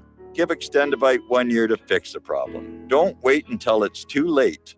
Call 1-877-928-8822 or visit heartdrop.com or visit us on Amazon. Extend your life with Extendovite. We the people, in order to form a more perfect union, establish justice, ensure domestic tranquility,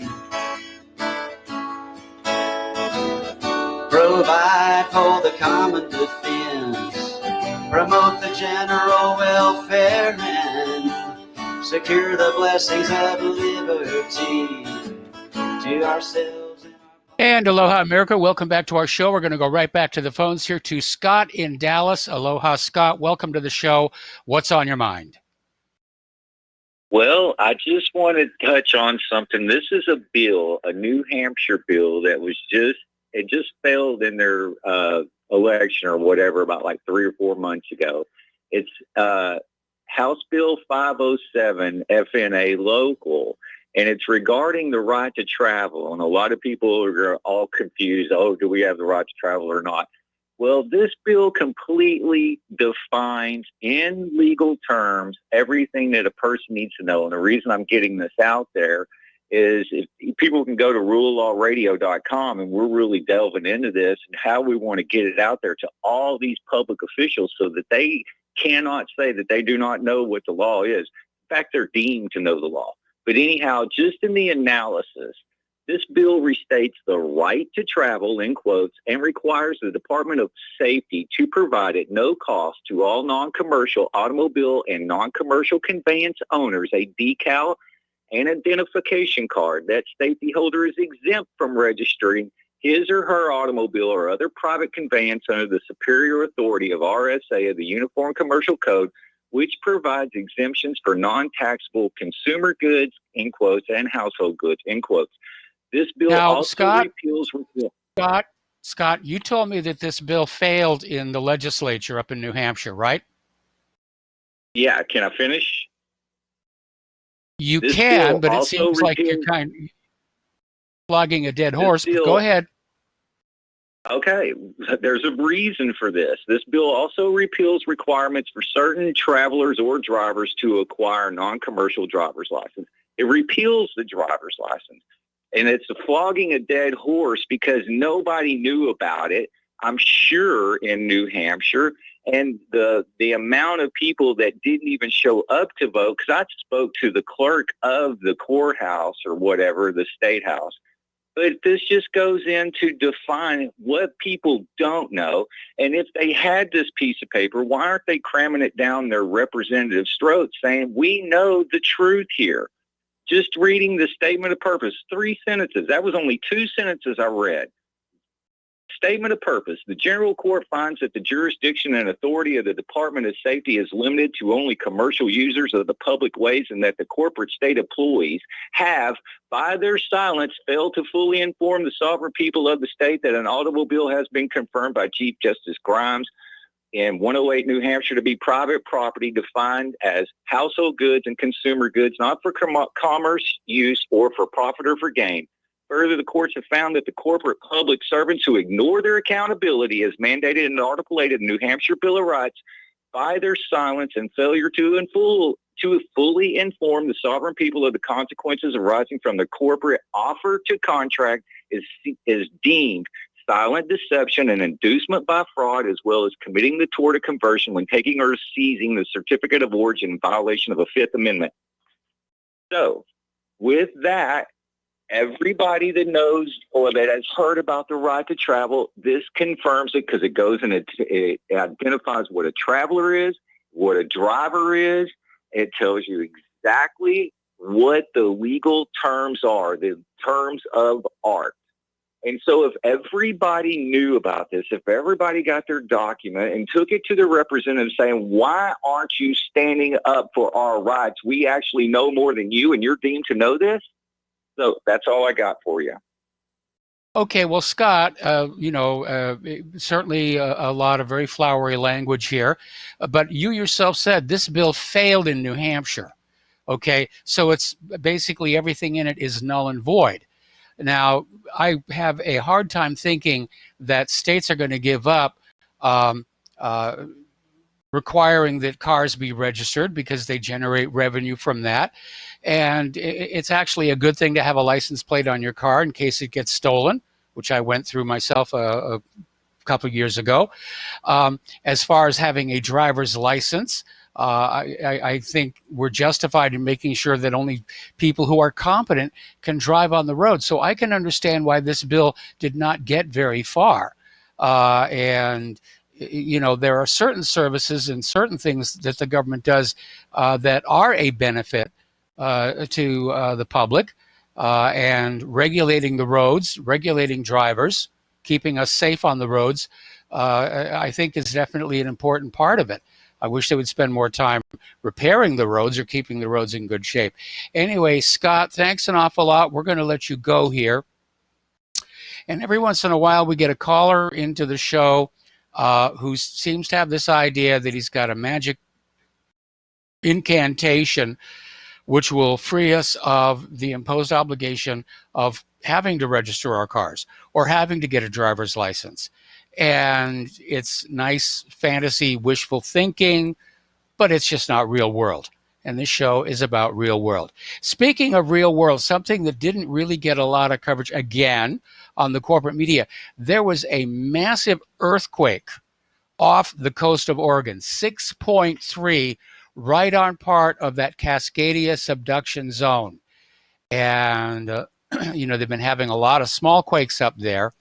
A lot of people are getting very, very nervous about what's happening up there, because it is estimated there is a lot more pressure on the Cascadia subduction zone fault than there is on the San Andreas. And were that to let go all at once, we're talking about the city of Seattle being totally wiped out by the tsunami. It seems like Mother Nature isn't very happy with the United States right now, because all these bad things are happening, like Hurricane Dorian, the Central Plains flooding, and of course we haven't been the best behaved planetary neighbor either. But that's very worrisome about having that quake. All righty, getting on back here to the news. Apparently, the U.S. Department of Justice has filed a lawsuit accusing the Baltimore County Police Department of racial discrimination in its hiring practices. So at least the Department of Justice is suing somebody. I'd rather they were suing Comey or McCabe.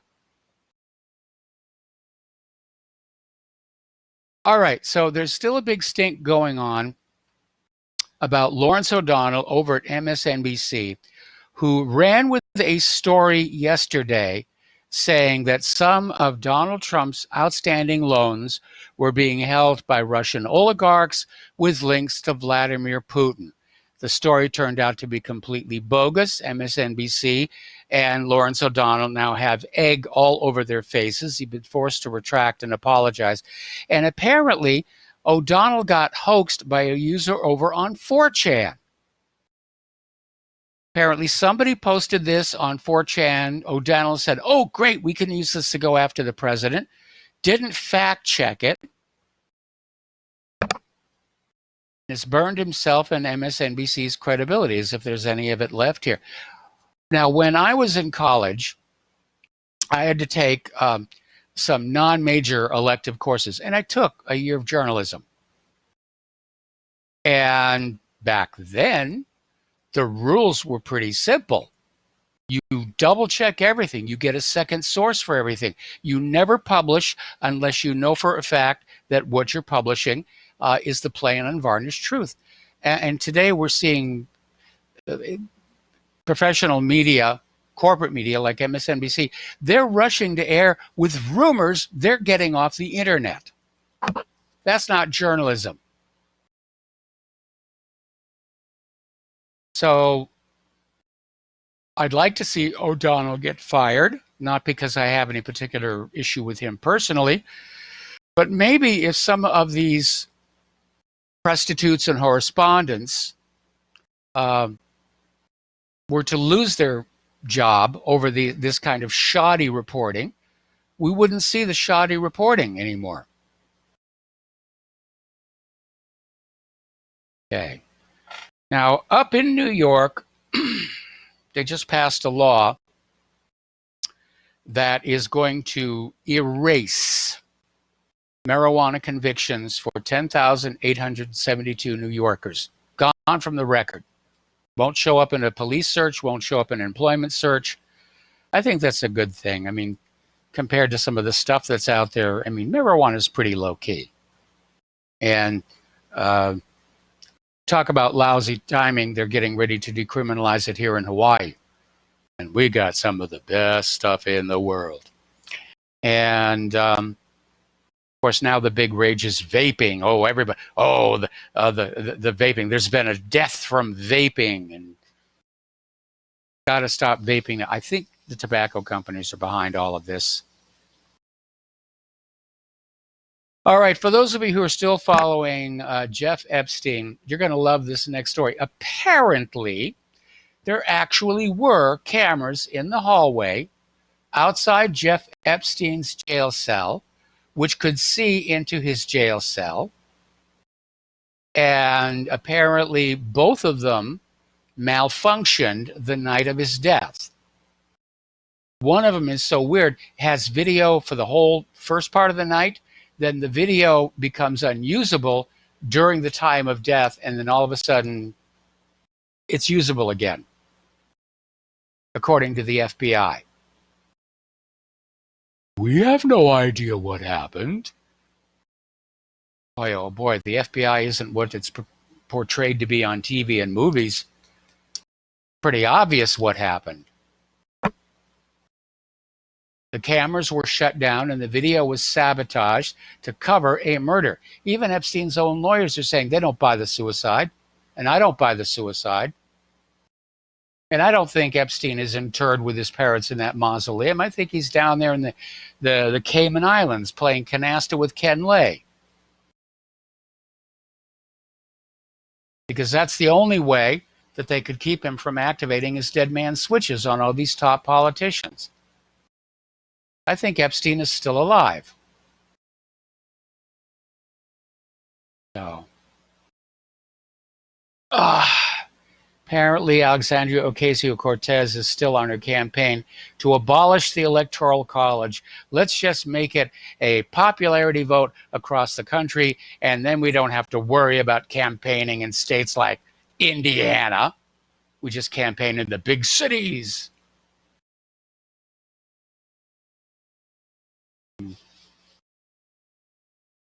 Amazing here. All right. National Hurricane Center is now saying Tropical Storm Dorian could hit Orlando, Florida as a Category 4 on Labor Day. That's the latest update we have on that one. And again, if you are anywhere along that coast, get inland, get supplies. They're saying this could easily be the worst hurricane to hit Florida in the last 30 years. That's 30.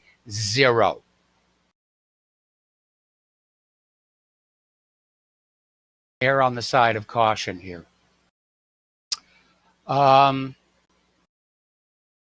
Apparently, the Department of Homeland Security is now barring Democrats from visiting the border facilities. Apparently, Democratic staffers were rude to the ICE officers and engaged in disruptive behavior. Well, we know that the Democrats' agenda is to get the borders open, to keep them order, to get all those illegal immigrants registered to vote, to get them ready to vote next year. By the way, Fox News was running a story. Apparently, a poll is showing that almost half the American people are concerned about the accuracy and eligibility of next year's vote, and they ought to be. We've got the crookedest election system on earth. All right, we're going to take a phone call now from Jim in New York. Aloha, Jim. Welcome to the show. What's on your mind? Hi, Michael. A couple of things. Number one, regarding the thing with the Inspector General's report on Comey. Yeah. This regards 7 memos. As soon as I heard that he wrote those memos, at the time, way back when, I asked, what kind of standing can that have? There's no witnesses. There's no notarization. There's no nothing. It's just something that he decided to write in his car on his laptop. This has no meaning whatsoever. That's one thing. Now, another thing is with regard to Kirsten Gillibrand, just a little point of humor here. I've always I call her up before this when the switchboard opens before they get into their office in D.C. Some senators and reps. So I want to call her up after Labor Day and leave a message that I congratulate her on resigning, and I hope that she'll also resign from her Senate seat, because she is really just she's just so phony and so plastic. It's horrible. Well, they all are. She changed. Yeah, that's true. But she's like, you're sure most of them are. They are. But she's really out front with that, especially, she changed her opinion on guns when she was upstate New York and downstate New York. Yeah. It's an amazing thing. Now, and that's another thing with the IG's report. That doesn't mean I hear people like on NPR. They say he wasn't indicted. They said, and I quote on the NPR News an hour ago. the FBI decided not to indict him. We know already that the FBI does not indict. Yet the Attorney General indicts. So they're already slushing their language around. Yeah, they are. They're basically replaying the Hillary exoneration. He didn't mean to do wrong. And, but again, Comey clearly was in violation of Title 18 in that he wrote classified information into those memos and then distributed the memos to where they got to the media. That's a Title 18 violation right there. That's a felony. Right. But like, again, even if it is a felony, they would have no standing either way in a court of law. There's nothing on them. There's no witnesses, nothing. This is what he decides to write down. It doesn't matter. The information on one of the memos is known to be classified, okay, and just forwarding that information along doesn't matter what the content actually is. That's the felony violation right there. Now, Comey broke. Yeah, okay. So, frankly, the Department of Justice should have prosecuted him. And again, they don't eat their own. Yeah. Now, well, we'll see where it goes, but people are starting to think that it's not going to go anywhere. Comey's going to keep his head down for a couple of months, and then he'll be back in another government position. Anyway, listen, Jim, got to let you go. Got to take a break for commercials. Back with another phone call after these few words.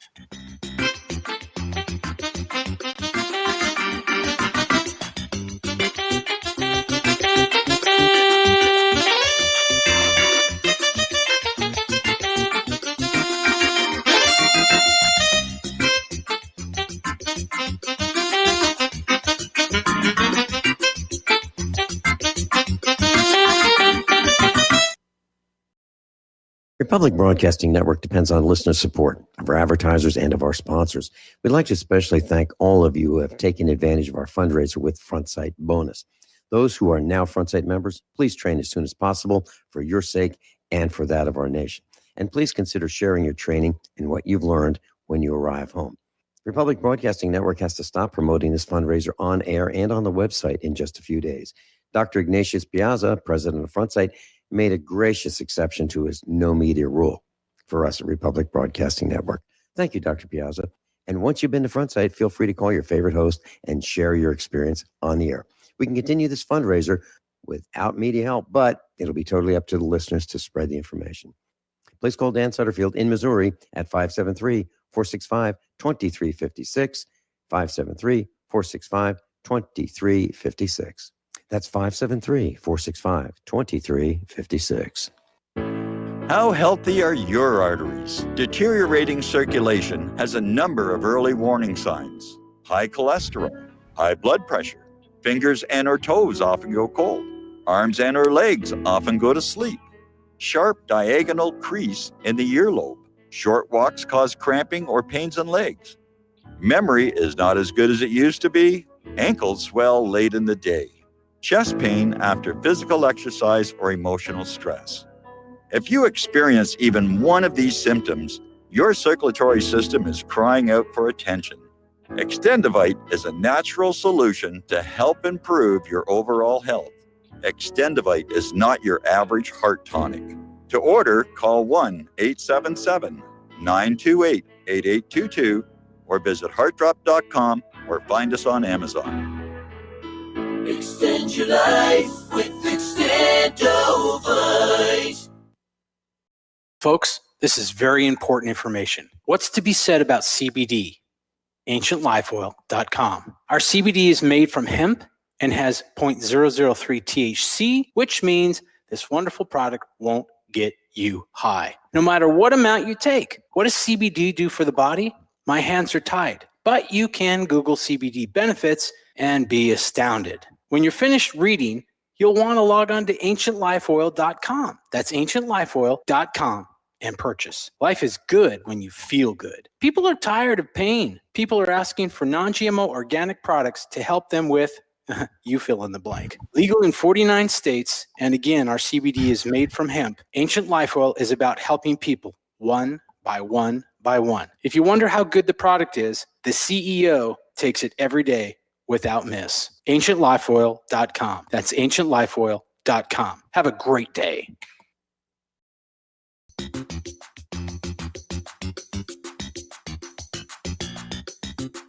Welcome to What Really Happened Radio. Visit us online at whatreallyhappened.com. And now, set your eyes on the future and let's consider what really happened. And aloha, America. Welcome back to our show here. We're going to go back to the phones to Fred in Iowa. Aloha, Fred. Welcome to the show. What's on your mind? Howdy. What's on my mind is Epstein and fantasy.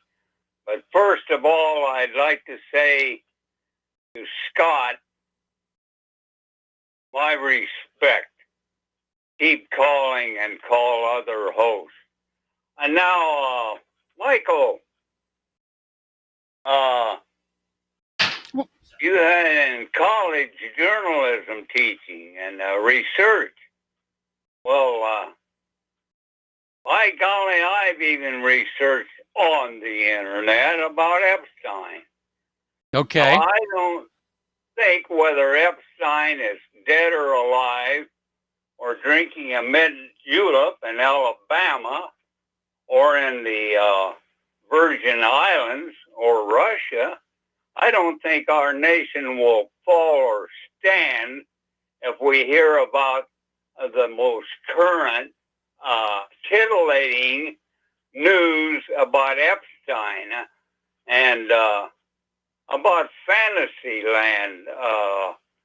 Mr. Scott, he put out valuable information. Oh, well, he may be fantasy because he's quoting the law, but you don't know it.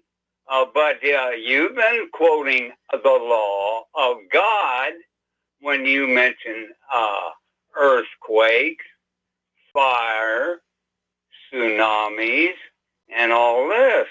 Well, I see those as forces of nature. Well, by golly, do you believe in a nature or the creator of nature, the God of nature? I believe in the reality of what I can see around me. And I've been through earthquakes. I've seen volcanic eruptions. I've seen tsunamis.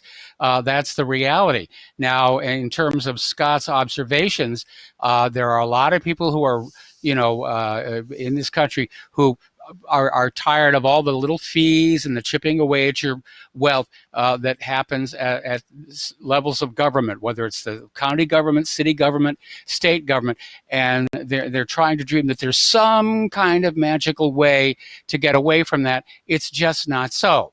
These various jurisdictions have set these up because they depend on the revenue streams, and they're not going to let us go. So they're trying. There's people out there like Scott that are trying under the conditions of the laws that are on the books right now to do something. But when we go into Fred, Scott started out his entire screed saying that the bill that he was talking about had failed to pass. Therefore, it was irrelevant. Whatever is said in it has no bearing. So, laws that you say and a lot of people say are irrelevant. Well, if people stick their head in the sand and don't try and do fight, but we want to listen to Fred, gotta let you go. Got to do a break for station identification. We'll be right back with hour number 3 of our program.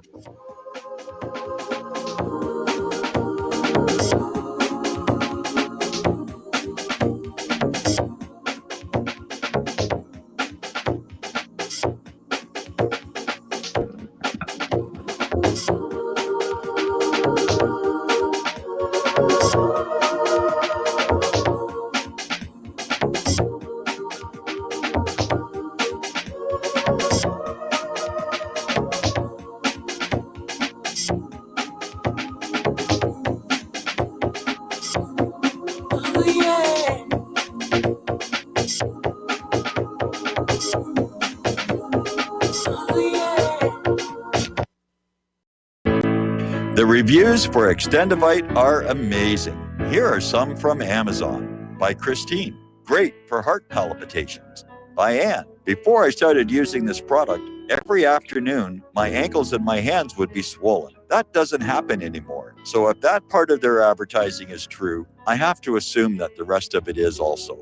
Not to mention that when I had my yearly blood test, only a few weeks after beginning to use this product, my cholesterol had dropped over 30 points. I'm going to continue to take it. By Croc. I love this product. It really works. By Brad. Works great, thank you. Tell us your story. Get your Extendivite today. To order, call 1-877-928-8822. That's 1-877-928-8822 or visit heartdrop.com. Extend your life with Extendovite. You're listening to Republic Broadcasting Network because you can handle the truth.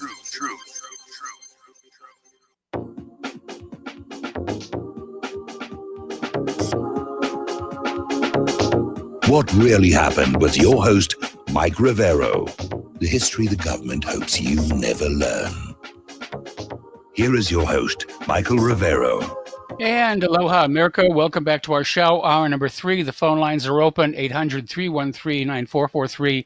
And getting on back to this embarrassment over at MSNBC with Lawrence O'Donnell, it turns out that Alyssa Milano got caught up in that whole thing because apparently she was using the story about how Trump's loans are being held, at least in part, by these Russian oligarchs with connections to the evil Vladimir Putin.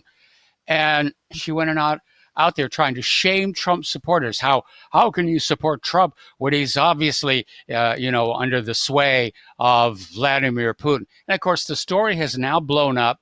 Lawrence O'Donnell got hoaxed by a user on 4chan, didn't check his facts,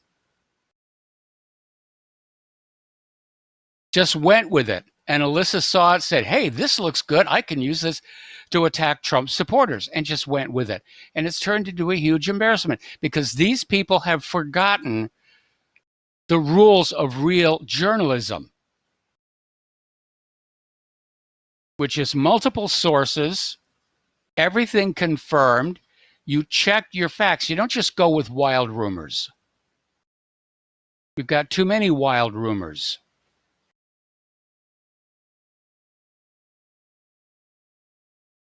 And we don't get the facts here. Now, I'll give you a good example. They just recently had the hearing to formally end the charges against Jeff Epstein, now that he is, in theory, dead. Nudge, nudge, wink, wink, say no more. And apparently 30 victims of Epstein testified at the hearing, and the media ignored it.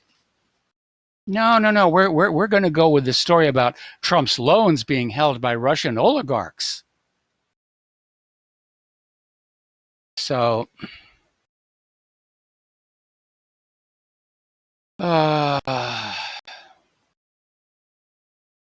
apparently over at the European Central Bank, they're looking at a new stimulus plan.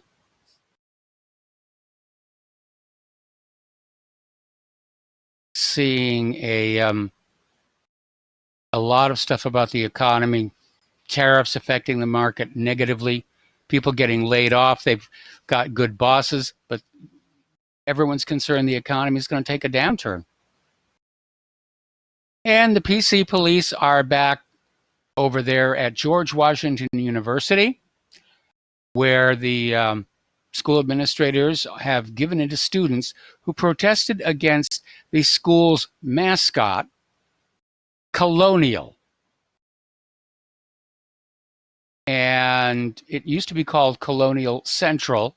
Now they're going to rename it to Student Services Hub because Colonial means oppression. Go back and look through history. At some point in history, everybody has oppressed everybody else. The Vikings oppressed the Europeans oppressed each other, the Romans oppressed everybody.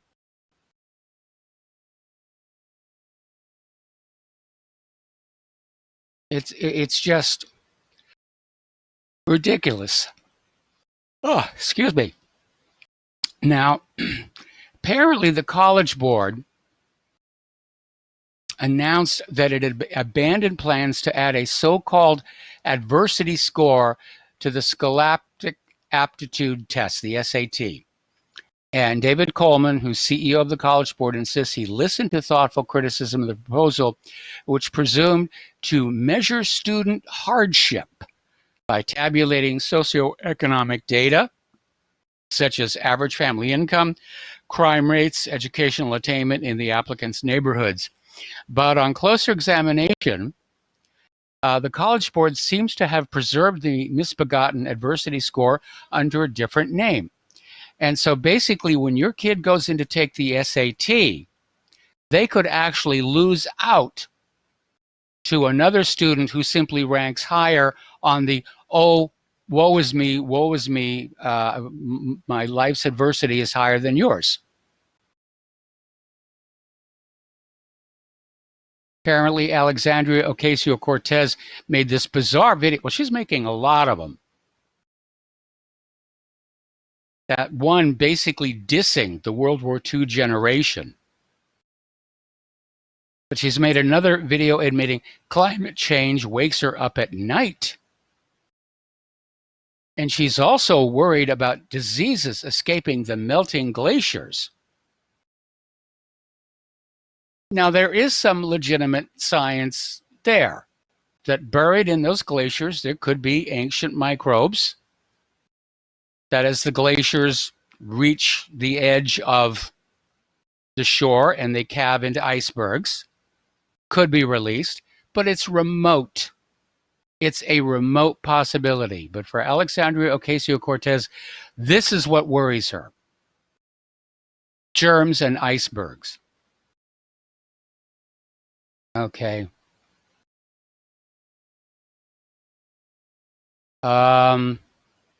Somebody's actually done some research saying that fake news stories do cause some real damage, that voters will form false memories. They'll think they actually witnessed whatever it was. We know about false memory syndrome. It's a real problem. And the other problem is that very often they'll miss the retractions. Now, I'm not watching MSNBC, so I don't know Florence O'Donnell is doing more than just one apology. Obviously, the other networks are carrying the story because it makes them look good by comparison. But we've seen in the past when media gets caught in a huge lie. I mean, the lie gets the banner headline above the fold. Saddam has weapons of mass destruction. And when it finally becomes obvious that was a lie, the retraction is buried on page 37 underneath the obituaries.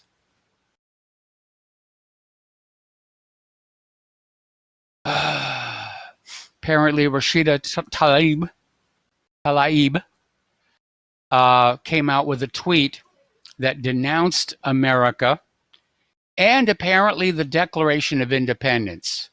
Now, them's fighting words, Rashida. You don't mess with the Declaration. It's not a functioning part of our government anyway, so it's irrelevant. Okay. Apparently, YouTube just took down 100 videos produced by Prager University, which in turn has sparked a lawsuit. Now, we know that YouTube is taking down videos of conservative content, health content, vaccine criticism.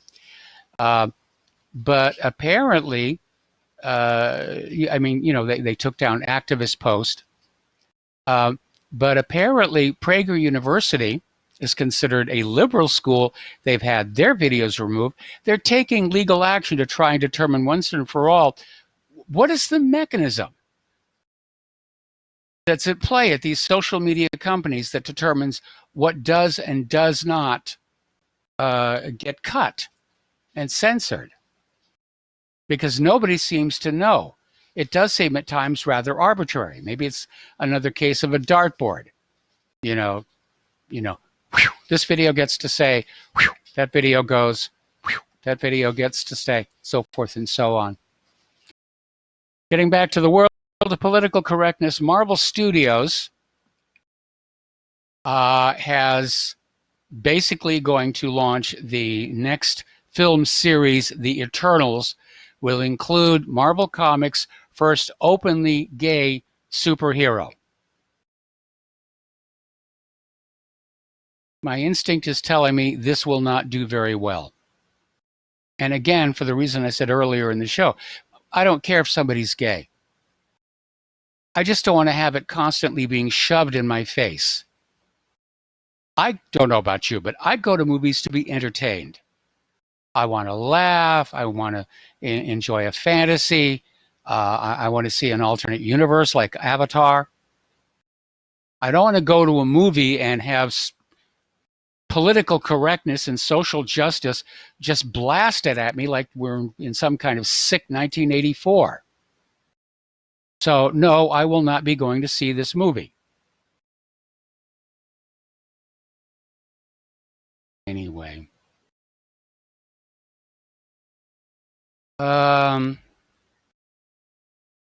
Ilhan Omar's affair with a married DC consultant is coming back to haunt her. And the wife of Omar's lover has filed for divorce, insisting that her marriage was ultimately destroyed by the tryst between the Congresswoman and her husband. Previous reports claimed that Omar dumped her own husband earlier in the summer. Boy, they're just switching all over the place here. And I think the comment I made earlier in the show applies here. I don't approve of that kind of behavior. And but I think it's silly to talk about kicking somebody out of Congress for adultery, because if you were going to do that, you'd pretty much empty out the building.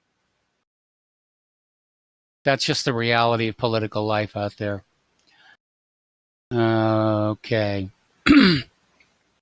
Apparently, NBC News has had to correct yet another fake story about Donald Trump. Boy, what has actually happened?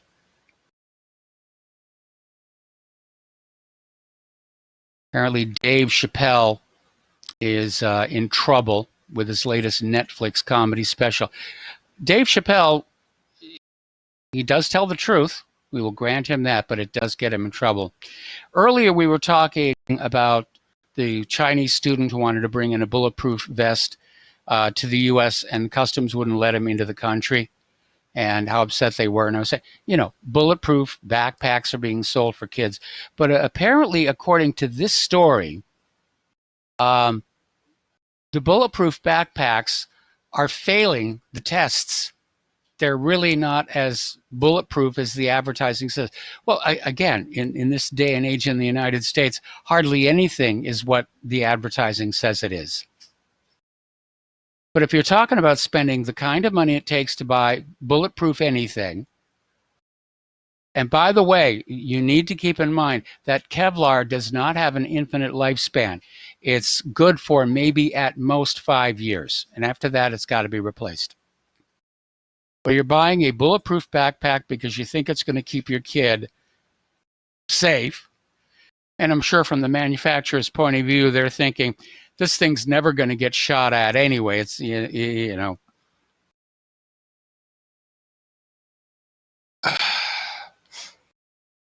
It's dishonest here. Okay. Apparently, the FBI is raiding the homes of the United Auto Workers Union bosses, part of a corruption probe. And I would say this is probably tangled in with some of this business about where auto plants are going to be built. Part of this whole tariff deal. Okay, here's another case of a story that got out there before it should.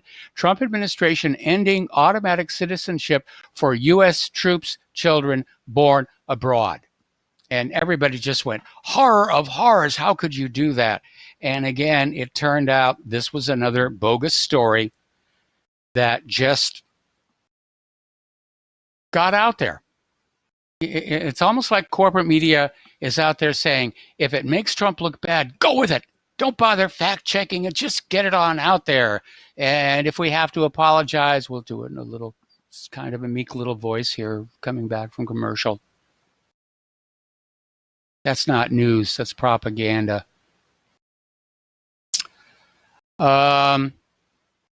Apparently, up in British Columbia, they're going to require parents to vaccinate their children despite the history of adverse effects. And apparently, parents will be required to submit their children's vaccination records if attending a public school.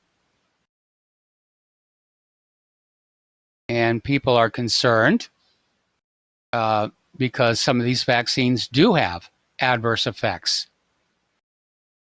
One of the big problems we have with our current medical industrial complex is this one-size-fits-all approach to medication, whether it's vaccines or cures or psychiatric medication. But we're all different biochemically, and the medicines are going to affect us differently. That's why at the end of a pharmaceutical commercial on TV, you're going to hear this voice saying, well, if you take our medication, it might do this, and it might do that, and it might lead to this, because they understand everybody is slightly different. But by golly, when we get that assembly line up there for that vaccine, we're just going to shoot that stuff into everybody's arm because it's making money, and the pharmaceutical companies are great supporters of campaigns, apparently up in Canada as they are down here.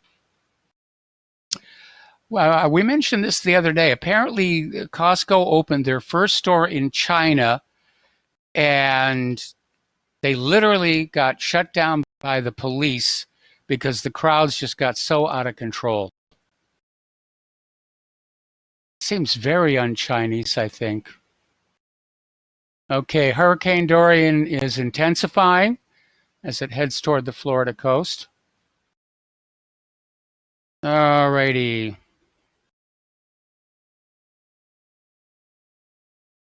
Apparently, Eric Trump is going to sue MSNBC over the Lawrence O'Donnell report. I think he should. And I hope that he wins.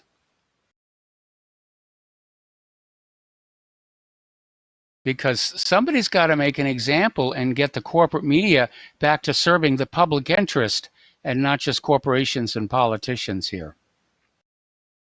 Okay. More renewed push for term limits. I think members of Congress should have just 2 terms, 4 to 6 years, followed by 10 to 20.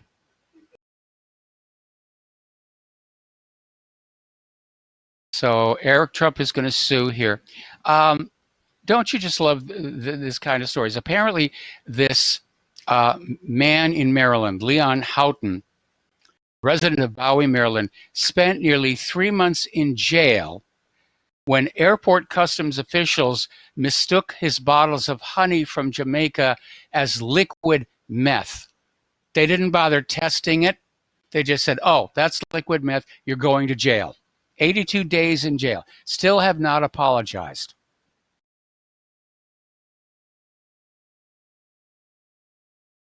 Man, that Jamaican honey, God, watch out for that.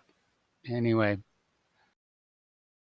Let's see. Apparently, President Trump's personal attorney, Charles Harder, has now fired off a letter to NBC Universal warning that a defamation suit will be forthcoming if NBC Universal did not offer a retraction and apology for Lawrence O'Donnell's story that Russian oligarchs co-signed loans to Trump.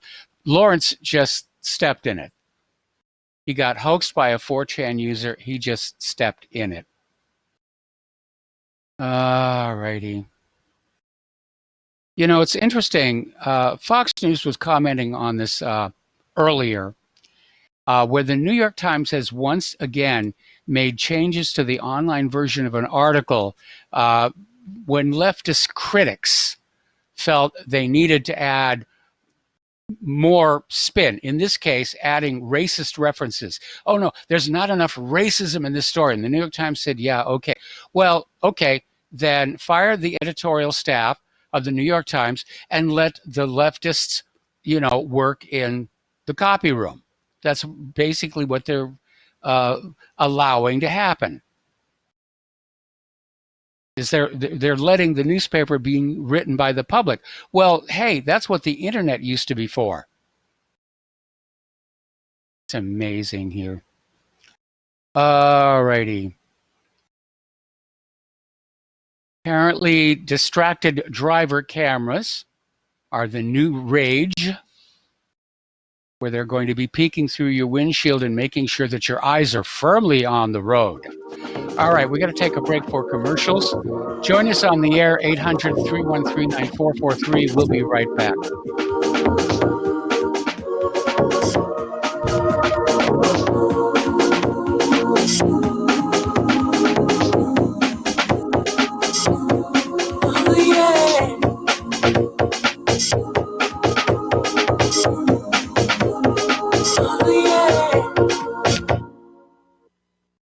It happens more often than we can imagine. In my case, I was sitting at home, and out of nowhere, I just started feeling uncomfortable. Then it got worse, and I started perspiring. I tried to ignore it, but I waited too long. The chest pain came as we were driving to the hospital emergency. I felt my life clock begin to tick. I barely survived. There was lots of damage done to my heart. What do I do now? I was lucky. I took a leap of faith and tried a 7-herb formula with hawthorn, garlic, cayenne, and more called Extendivite. Herbs have been used for thousands of years to keep us healthy. If you're not using Extendivite as a preventative supplement, maybe it's time to start.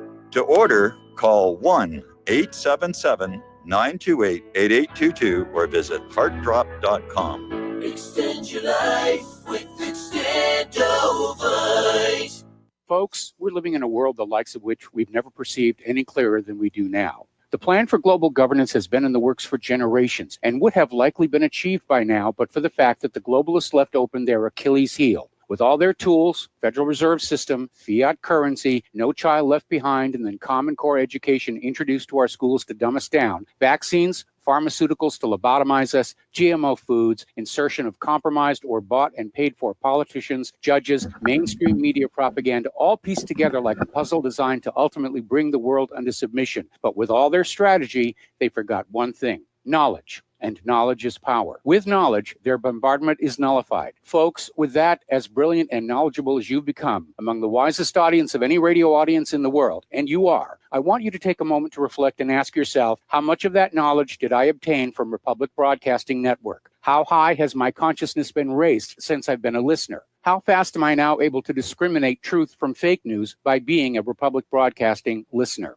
How clear am I now able to see the world since I've been listening to RBN? Ask yourselves those questions, folks. Then ask yourself, what is that knowledge worth to me? Like my morning coffee, how would I survive without it? A voice of truth in a sea of lies. Do we not all need to make sure it survives? Like public broadcasting, we are now finding we can only survive with listener support. Censorship, advertisers being attacked, truth itself being attacked. It's the only way through this. We at Republic Broadcasting humbly ask you to become a supporter. Look at your budget and make a determination of what Republic Broadcasting is worth to you and what you can afford on a monthly basis.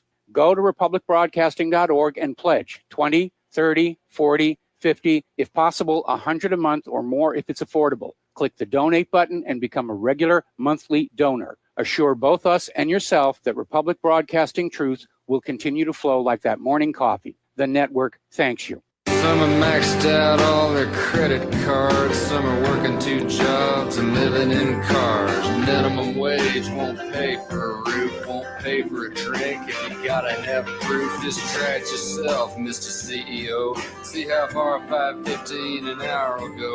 Take a part-time job at one of your stores. I bet you can't make it here anymore. And aloha, America. Welcome back to our show here. We're going to go back to the phones to Ken in New York. Aloha, Ken. Welcome to the show. What's on your mind?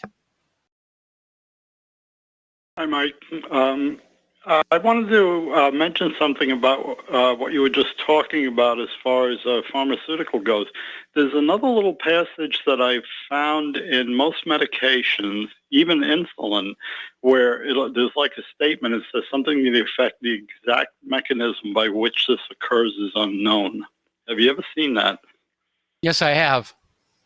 I've gotten into, reading a lot of package inserts over the last, ever since I had my pneumonia. But yeah, they're putting out products that they don't actually know how they work.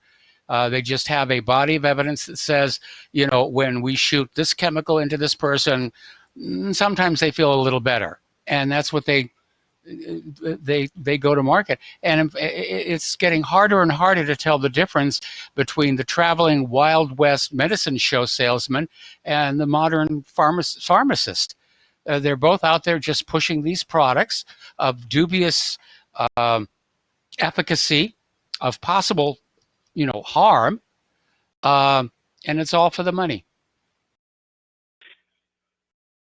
If I could add something to it, during the 1990s, the mid-90s, I worked at a place that was engaged in making equipment for the Human Genome Project, for one thing. Okay. That's what I was working in, high-voltage power supplies.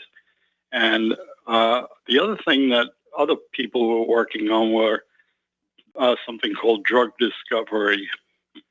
And what they ended up doing is one company was always trying to make a bigger centrifuge than another. And near the end of the, say, the 1999 in that area, they were starting to come out with centrifuges that could hold up to 300 test tubes. And I said, what does it take that many, smart rear end that I am? How many different mixtures do you have to make before you get lucky? Yeah. Sort of like a giant roulette wheel. Let's see if we've got something. And it actually looks like, yes. All right, that's all I have. Good night. All right, well, thanks an awful lot, Ken. We're going to let you go. The phone lines are open, 800-313-9443. Still keeping an eye on Dorian, which that last report is strengthening. And again, if you are anywhere along that Florida coast, please take this one seriously. And get inland, get your supplies, and, you're already under a state of emergency. All righty, getting on back to the news here.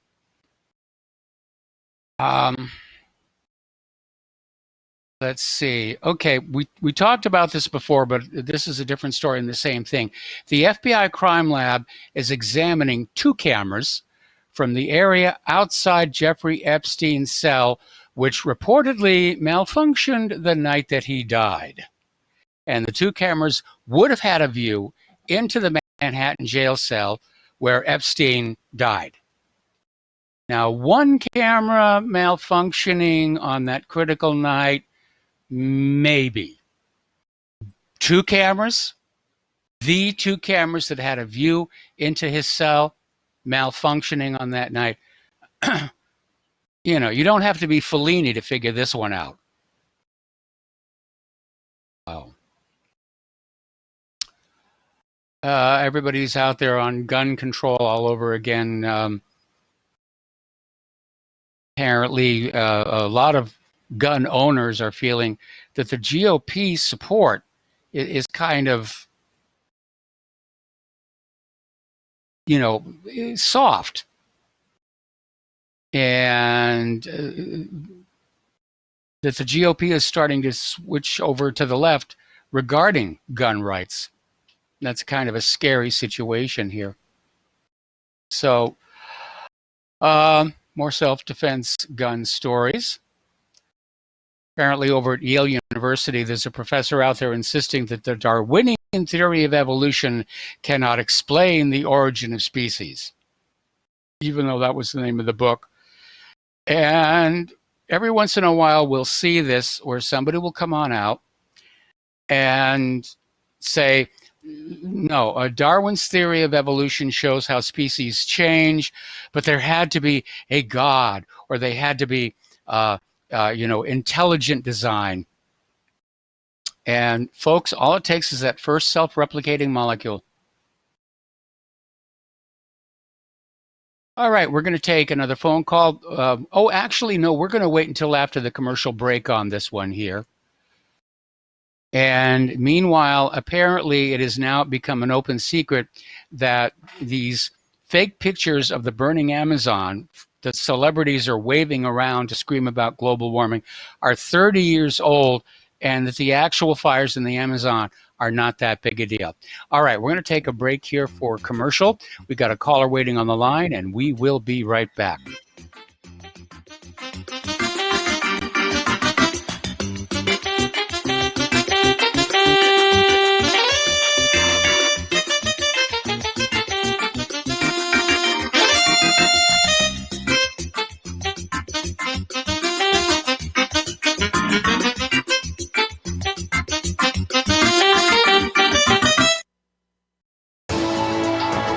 You are tuned in to the Republic Broadcasting Network. Visit our website by going to republicbroadcasting.org.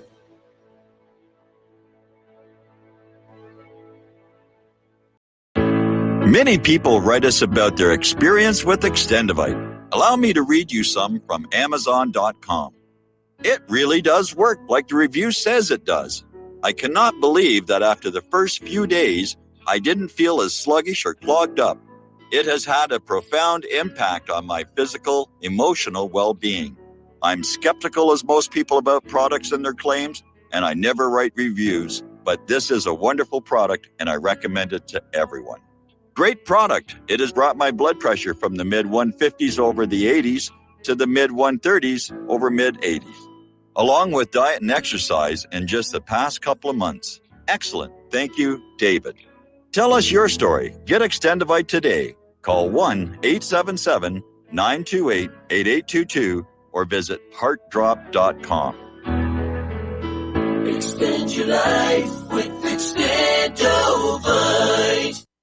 Tired of being lied to by mass media? It's growing more and more apparent today that news is received less and less through standard media outlets. Even with a growing audience every day, RBN is beginning to direct more efforts into social media. Social media and the use of the internet is fast becoming the primary source of people for news, regardless of demographic. RBN has set out to provide some of the best news on the internet through republicbroadcasting.org, and also has begun to use the tools to our advantage by way of social media. Republic Broadcasting is now operating a Facebook page to function as yet another avenue to have our collective voice reach new audiences across not only America, but across the globe as well. The Facebook page features not only news, but also an RBN player to listen to our broadcasts. Get involved by visiting facebook.com/Republic Broadcasting and liking our page and share it with your friends and family, because you can handle the truth. So, you love talk radio? Then you'll love TalkStreamLive.com. TalkStream Live is always on, 24/7, with the best streaming talk shows. Find your favorite talkers and discover some new ones. It's free, readily available online or on mobile with any smartphone or tablet. Finding your favorite talk shows all in one place has gotten a whole lot easier. Just go to TalkStreamLive.com. Be sure to download the free apps from Google Play or the iTunes App Store. Talk Right, the conservative app offered by TalkStream Live that caters exclusively to the conservative talk radio community. Here you'll see only talk shows and podcasts from the conservative right, all the big broadcast names and online digital shows in one place. Talk Right makes it easy to find all your favorite conservative talkers with all the upscale features you come to expect from TalkStream Live. Keep up with the fast-paced political world. Download Talk Right today from Google Play or the App Store. What this country is coming to, I sure would like to know. If they don't do something by and by, the rich will live and the poor will die. Doggone, the panic is on. Can't get no way, can't draw no pay. And aloha, America. Welcome back to our show here. We're going to go right to the phones here to Mark in North Carolina. Aloha, Mark. Welcome to the show. What's on your mind? Hey, Mike, just what you were saying about now with Epstein and the quote and unquote unworking cameras. Okay, now let me tell you something. If these cameras weren't working, okay, this is a very high profile inmate, maybe the most high profile in the country, maybe in the world at the time. Yeah. The shift commander, which would probably, I would say, I'm not sure how it works in federal prison, but it would probably be a captain or a lieutenant, would have been completely aware that that camera was not working and would have assigned officers to watch this guy 24/7, especially since it was night. They would have been at his cell watching him, and he would have been making very well sure that these guys didn't fall asleep either. He'd have put his best officers on it, that most reliable officers, and he would have still made sure that was the case, and he would have gotten those directions directly from the warden. Yeah, Okay? Epstein was under suicide. Epstein was under suicide watch, which is where you have two officers watching him 24 hours a day. But Epstein's own lawyers requested that he be taken off suicide watch. And that's another clue to me that this whole, suicide thing was a fake, a hoax. Exactly. But he still was an administrative segregation area of the prison. That means that I believe that's pretty universal in corrections. That means every 30 minutes he was to be monitored. Okay. And in a case like Epstein, like I said, a very high profile inmate, they would have been watching him a lot closer than that if they wanted to keep him alive. Look, I'll give you an example. Look at Harvey, the other Weinstein, right? Now he's on bail. Yes. But every time, if you notice, every time he goes to court, now that's state court, New York State. They protect it. I mean, he's got officers all over the place protecting him. Okay. I mean, they're filling the halls, just about filling the courtroom and everything else. Watching. If the state or the federal government or any other portion of the government wants to keep somebody alive, they'll keep them alive. Okay. This is all a bunch of garbage. I believe, like you said, he either was murdered, one, or he might have been smuggled out of the prison. Maybe he may be in Tel Aviv right now.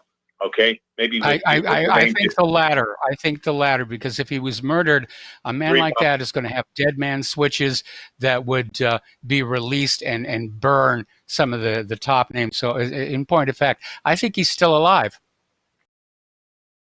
I have my opinion about 50-50. I'm not really sure. I certainly think it's a very good possibility. He worked for the Mossad, and Mossad usually likes to protect their own people. Okay. Yes. It's not that they'll rub like they rubbed out his father or something like that. I'm not so sure about that.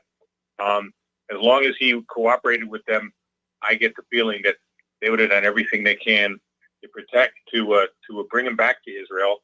And they've got their stooges there in the U.S. government, the CIA, the FBI, the Justice Department, with Barr. Barr, I believe, is nothing but he's a cleanup man for the. They call it the deep state. I call it the empire, the evil empire that's actually hijacked this country. Okay, that's what Barr is. He's a cleanup man. He wanted to keep Epstein alive. He'd be alive. El Chapo, there's another one. El Chapo was well protected, including going on his way to court, going to court. I mean, he had U.S. Marshals, federal protective officers, you name them, watching him. Okay, and in prison he was well watched. He was well protected also. It's a very high security prison. They get a lot of high profile type inmates at the MCC, and nothing happens. Okay, now here with Epstein first, a so-called suicide attempt, and then next thing you know, a couple of weeks later, the man's supposedly dead. I mean, come on, man. The thing, they're taking us for stupid. The government is taking us for stupid. They got to understand, American people aren't that dumb. We are not going to let this happen. We're not going to keep on letting this happen. Okay. What they did, you see how they're manipulating the election now. What they did to Tulsi. Yes. They're doing everything they can now to pull out all the stops to protect themselves. But we, the people, got to be vigilant. We really do. We've got to understand what these people are about. Now, what they're going to do with these two officers that supposedly fell asleep, they're going to make examples of and blame the whole thing on them. Okay? Yeah. Nonsense. This was the empire protecting itself, protecting its interests, protecting its connections to Israel and connect. Because imagine if it came out that Israel was conducting a blackmail operation and people really found out about it. There's no way to be able to continue to send all our so many weapons and money and everything else to Israel, and even get to the point where if Israel starts a war with Iran, U.S. might very well be involved. We shouldn't be, but nothing would surprise me. People found that out, that there was the truth about this was a blackmail operation by the Mossad. All bets would be off. There's too much at stake. The empire had to act, and they acted. And that's, they either killed them or they smuggled them out to another country, most likely Israel. I think he got smuggled out, and the reason I think that, again, goes back to those dead man switches, because I'm sure that through his lawyers, Epstein just put out the word. I have got copies of all the videotapes of all of you having sex with underage kids, and if anything happens to me, they'll be immediately flooded onto the internet. And there'll be no getting it all back. The only way that you're going to be rid of me so that I don't testify in court about what's been going on in my house is you have to get me out of this prison. It was a prison break, plain and simple. And a lot of people were involved with it. And the idea that, they're saying the FBI is studying why these cameras may have malfunction. Yeah, look for a cut wire. Or look for some software changes to the thing. But those for both cameras that had a view into that cell to have failed at the same time, I'm sorry, that is just beyond the realm of possibility. No, and if they did, like I said, the shift commander would have been on it immediately. Okay, you don't have a high profile inmate like that in there and just let something like that happen. Okay, like you said, it's either a prison break or he was murdered. I'm 50-50 on it. Either way, the empire got what it wanted. Israel Mossad got what it wanted, and the people who are, I believe, I'd say about 50% of the Congress are probably pedophiles, maybe been blackmailed by him. And I'd say probably the entire royal family, which isn't hard, since the royal family is known to be a bunch of pedophiles. And going back to at the time of what's the guy's name, Ivan the Terrible, who evidently is related to the British royal family in some way, Yeah. So nothing was surprising, Mike. It really doesn't. Like I said, it's just a shame. We need to do something in this country. We need to take this country back, make it a constitutional republic again, end the empire, take the money away from the military-industrial complex, stop supporting this murderous little country in the Middle East. Okay. It's nothing but trouble for us, and take care of this country and the people in this country. All right, Mike, that's all I got to say. All right, thanks an awful. Right, buddy? Thanks an awful lot here, and we're going to let you go. The phone lines are open, 800-313-9443. Over in Illinois, apparently they just passed a bill that limits warrantless location tracking. And basically, the governor, J.B. Pritzak, signed this bill that expands a state law barring warrantless location tracking to include historical location data. And it's basically privacy protection for the people of Illinois. And of course, the federal surveillance state is out there screaming, no, no, no, no, no. We have to have access to that information. These people from Illinois, they could all be terrorists. They could all be ISIS. After all, ISIS and Illinois begin with I, and therefore we need all of this data. All right, we're going to go back to the phones here. Rick in South Carolina, aloha. Welcome to the show. What's on your mind? Hey, Mike, how you doing? Hanging in. Yeah, can you hear me? I'm just. I hear you. Good. I wanted to make a comment about Epstein.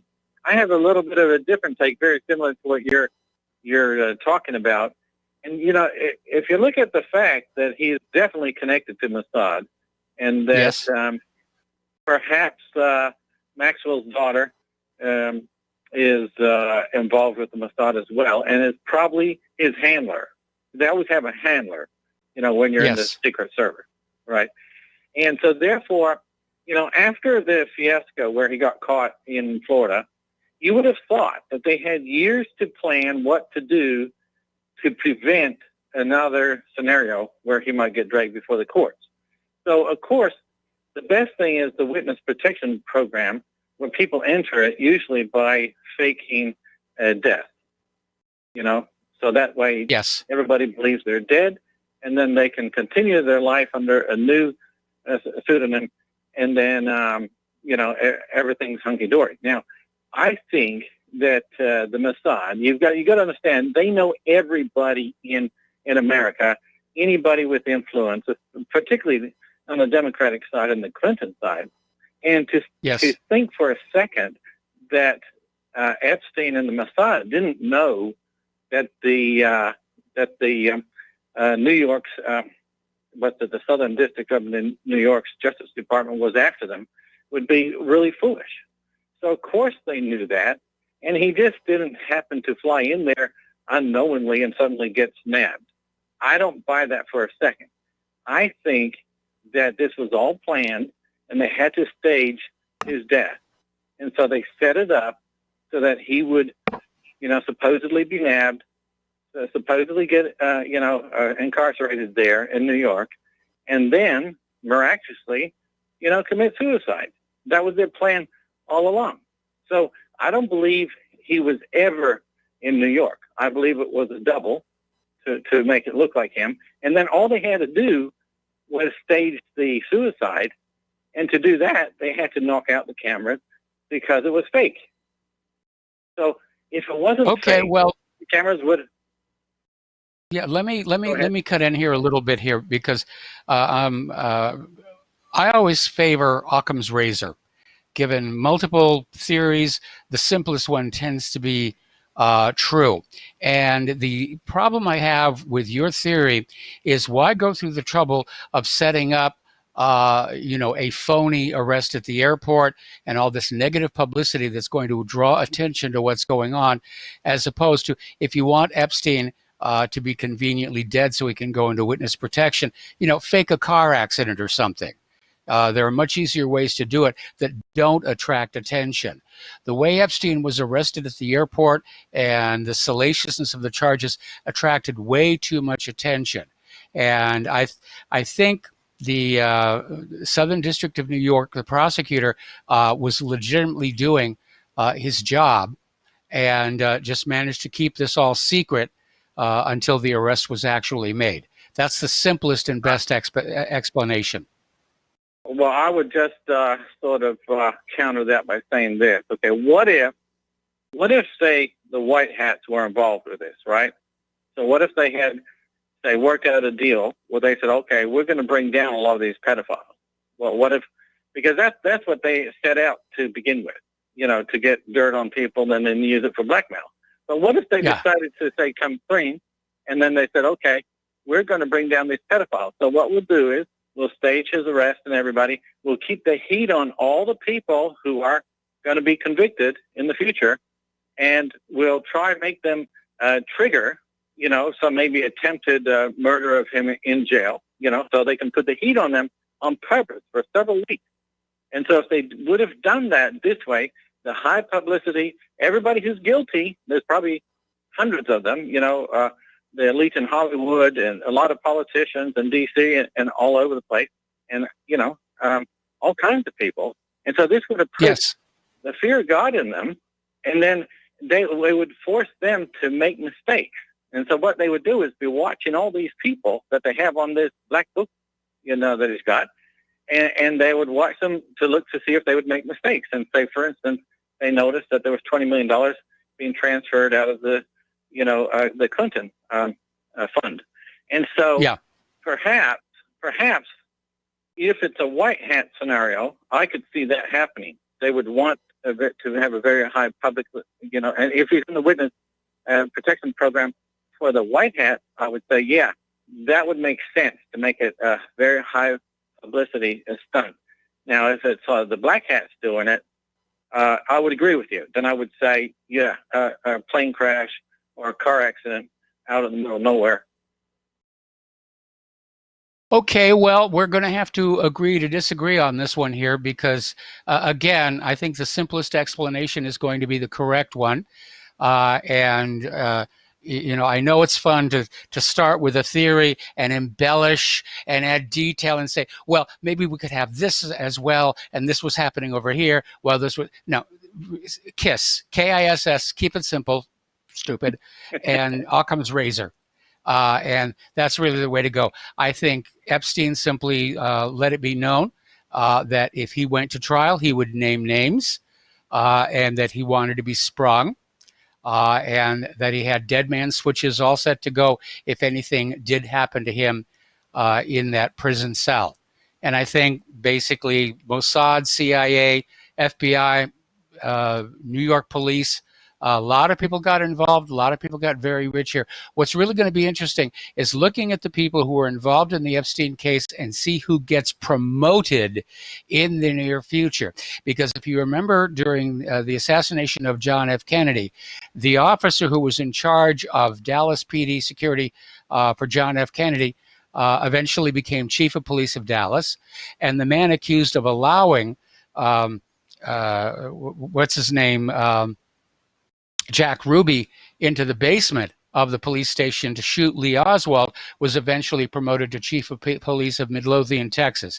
So we're going to be looking at that situation. Edgar Hoover. Okay, we got to let you go. Got to take a break for our last commercial break. Back with the last segment of our program after these few words.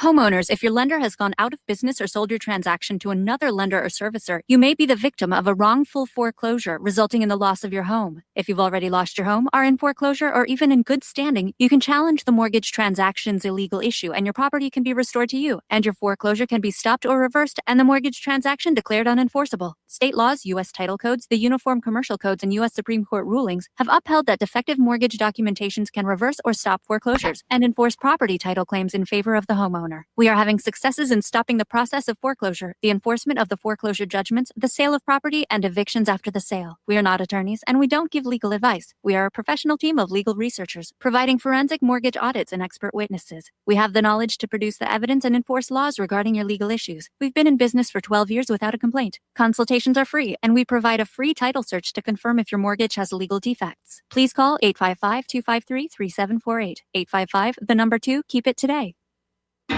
Without the right accessories, any guy can be off the mark. Whether you've invested thousands in your arsenal or you own a single trusted firearm, a visit to AROutfitting.com is in order. It's one of the finest online selections of tactical optics and AR parts and add-ons, like EOTech, quick target acquisition with no peripheral loss. Browse the full range of Nikon scopes and binoculars. AROutfitting.com can illuminate your world with Streamlight gun-mounted lights from keychain to large handhelds up to 1,100 lumens. Find some stability with Battenfield Tactical Bipods. AirOutfitting.com has CMMG gun parts, barrels, assemblies, handguards, part kits, and more. Plus magful clips and magazines. I know I've got you excited, so take a breath. Head to AirOutfitting.com. The site's super easy to navigate and features a ton of technical info, including links to manuals. We also welcome vendor and manufacturer inquiries. Remember, if you don't see it, we can get it at AROutfitting.com.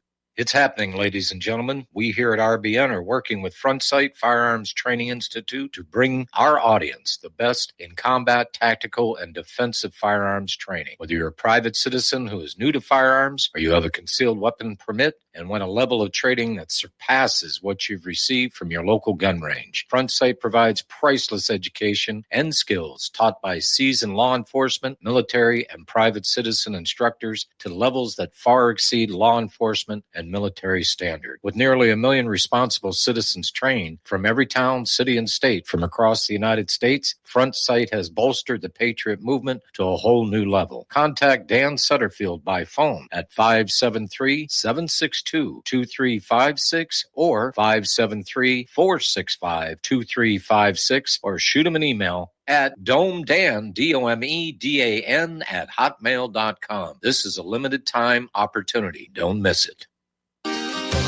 When all this twisted steel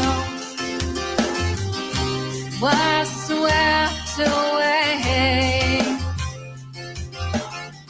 did these remaining holes reveal what's really happened? And aloha, America. Welcome back to our show here. Last segment of our program on this, my 67th birthday. We're still keeping an eye on Hurricane Dorian. It's in that large stretch of open water. There's no land mass in there to try and take strength away from it. There's a lot of heat in that water from which it is going to build up. And all we can do is just basically sit back and watch what happens. But again, if you are in my radio audience and you are along that Florida coast, well, first of all, turn off the radio and get out of there. Get inland, get to high ground, get your emergency supplies together. Do not take this for granted. This is going to be a bad one here. And they're already saying it's expected that as soon as it does hit the Florida Panhandle, the hurricane will lose strength but slow down, which means it's going to dump a huge amount of rain, leading to more flooding. And as of the last report, the center of the predicted storm track has shifted now somewhat south. And so I hope they're getting everything battened down there at the Kennedy Launch Center, because I know that vehicle assembly building was built to withstand a hurricane, but I don't think it's Cat 4. So we'll see what happens there. All righty. Now, we're all used to our credit scores. You can see TV commercials where you can sign up for credit reporting scores and find out how good your credit is. But apparently there is a new one, and it's similar to China's social credit system. And this article over an activist post is talking about how Americans are unable to transact business, not because they have a bad credit score, but because their security score. Apparently, there are now companies out here in the United States that are rating us all for security. And apparently, there's this one lady went to a Western Union outlet in Maryland to send $100 to a friend abroad. Western Union refused and said that she needed to provide validation of the source of income, the purpose of sending or receiving the funds, and the relationship to the counterparty. And apparently there was a long correspondence ensued. Western Union kept referring to the USA Patriot Act and to a private policy. And when asked to explain the private policy, Western Union said, it's private, and we don't have to explain. We cannot provide specific details about why your transaction was declined for legal and proprietary reasons. In other words, they can simply say, we refuse to do business with you, and we don't have to tell you why. Well, I know why you're refusing to do business with me, because I'm a gay transgender pole vaulter, and I'm going to sue. I mean, this really is just insane. All right, there's the music. Time for me and Claire to get on out of here and get some stuff done this afternoon here. This is our next to last day here on the island of Oahu. Stay tuned for John Stedmiller. I'm sure he's got lots of interesting things to share with you. Please take what you learn here, share it with everybody that you know. Please donate to Republic Broadcasting. They really need it. And we'll be back tomorrow, Friday. So aloha, America.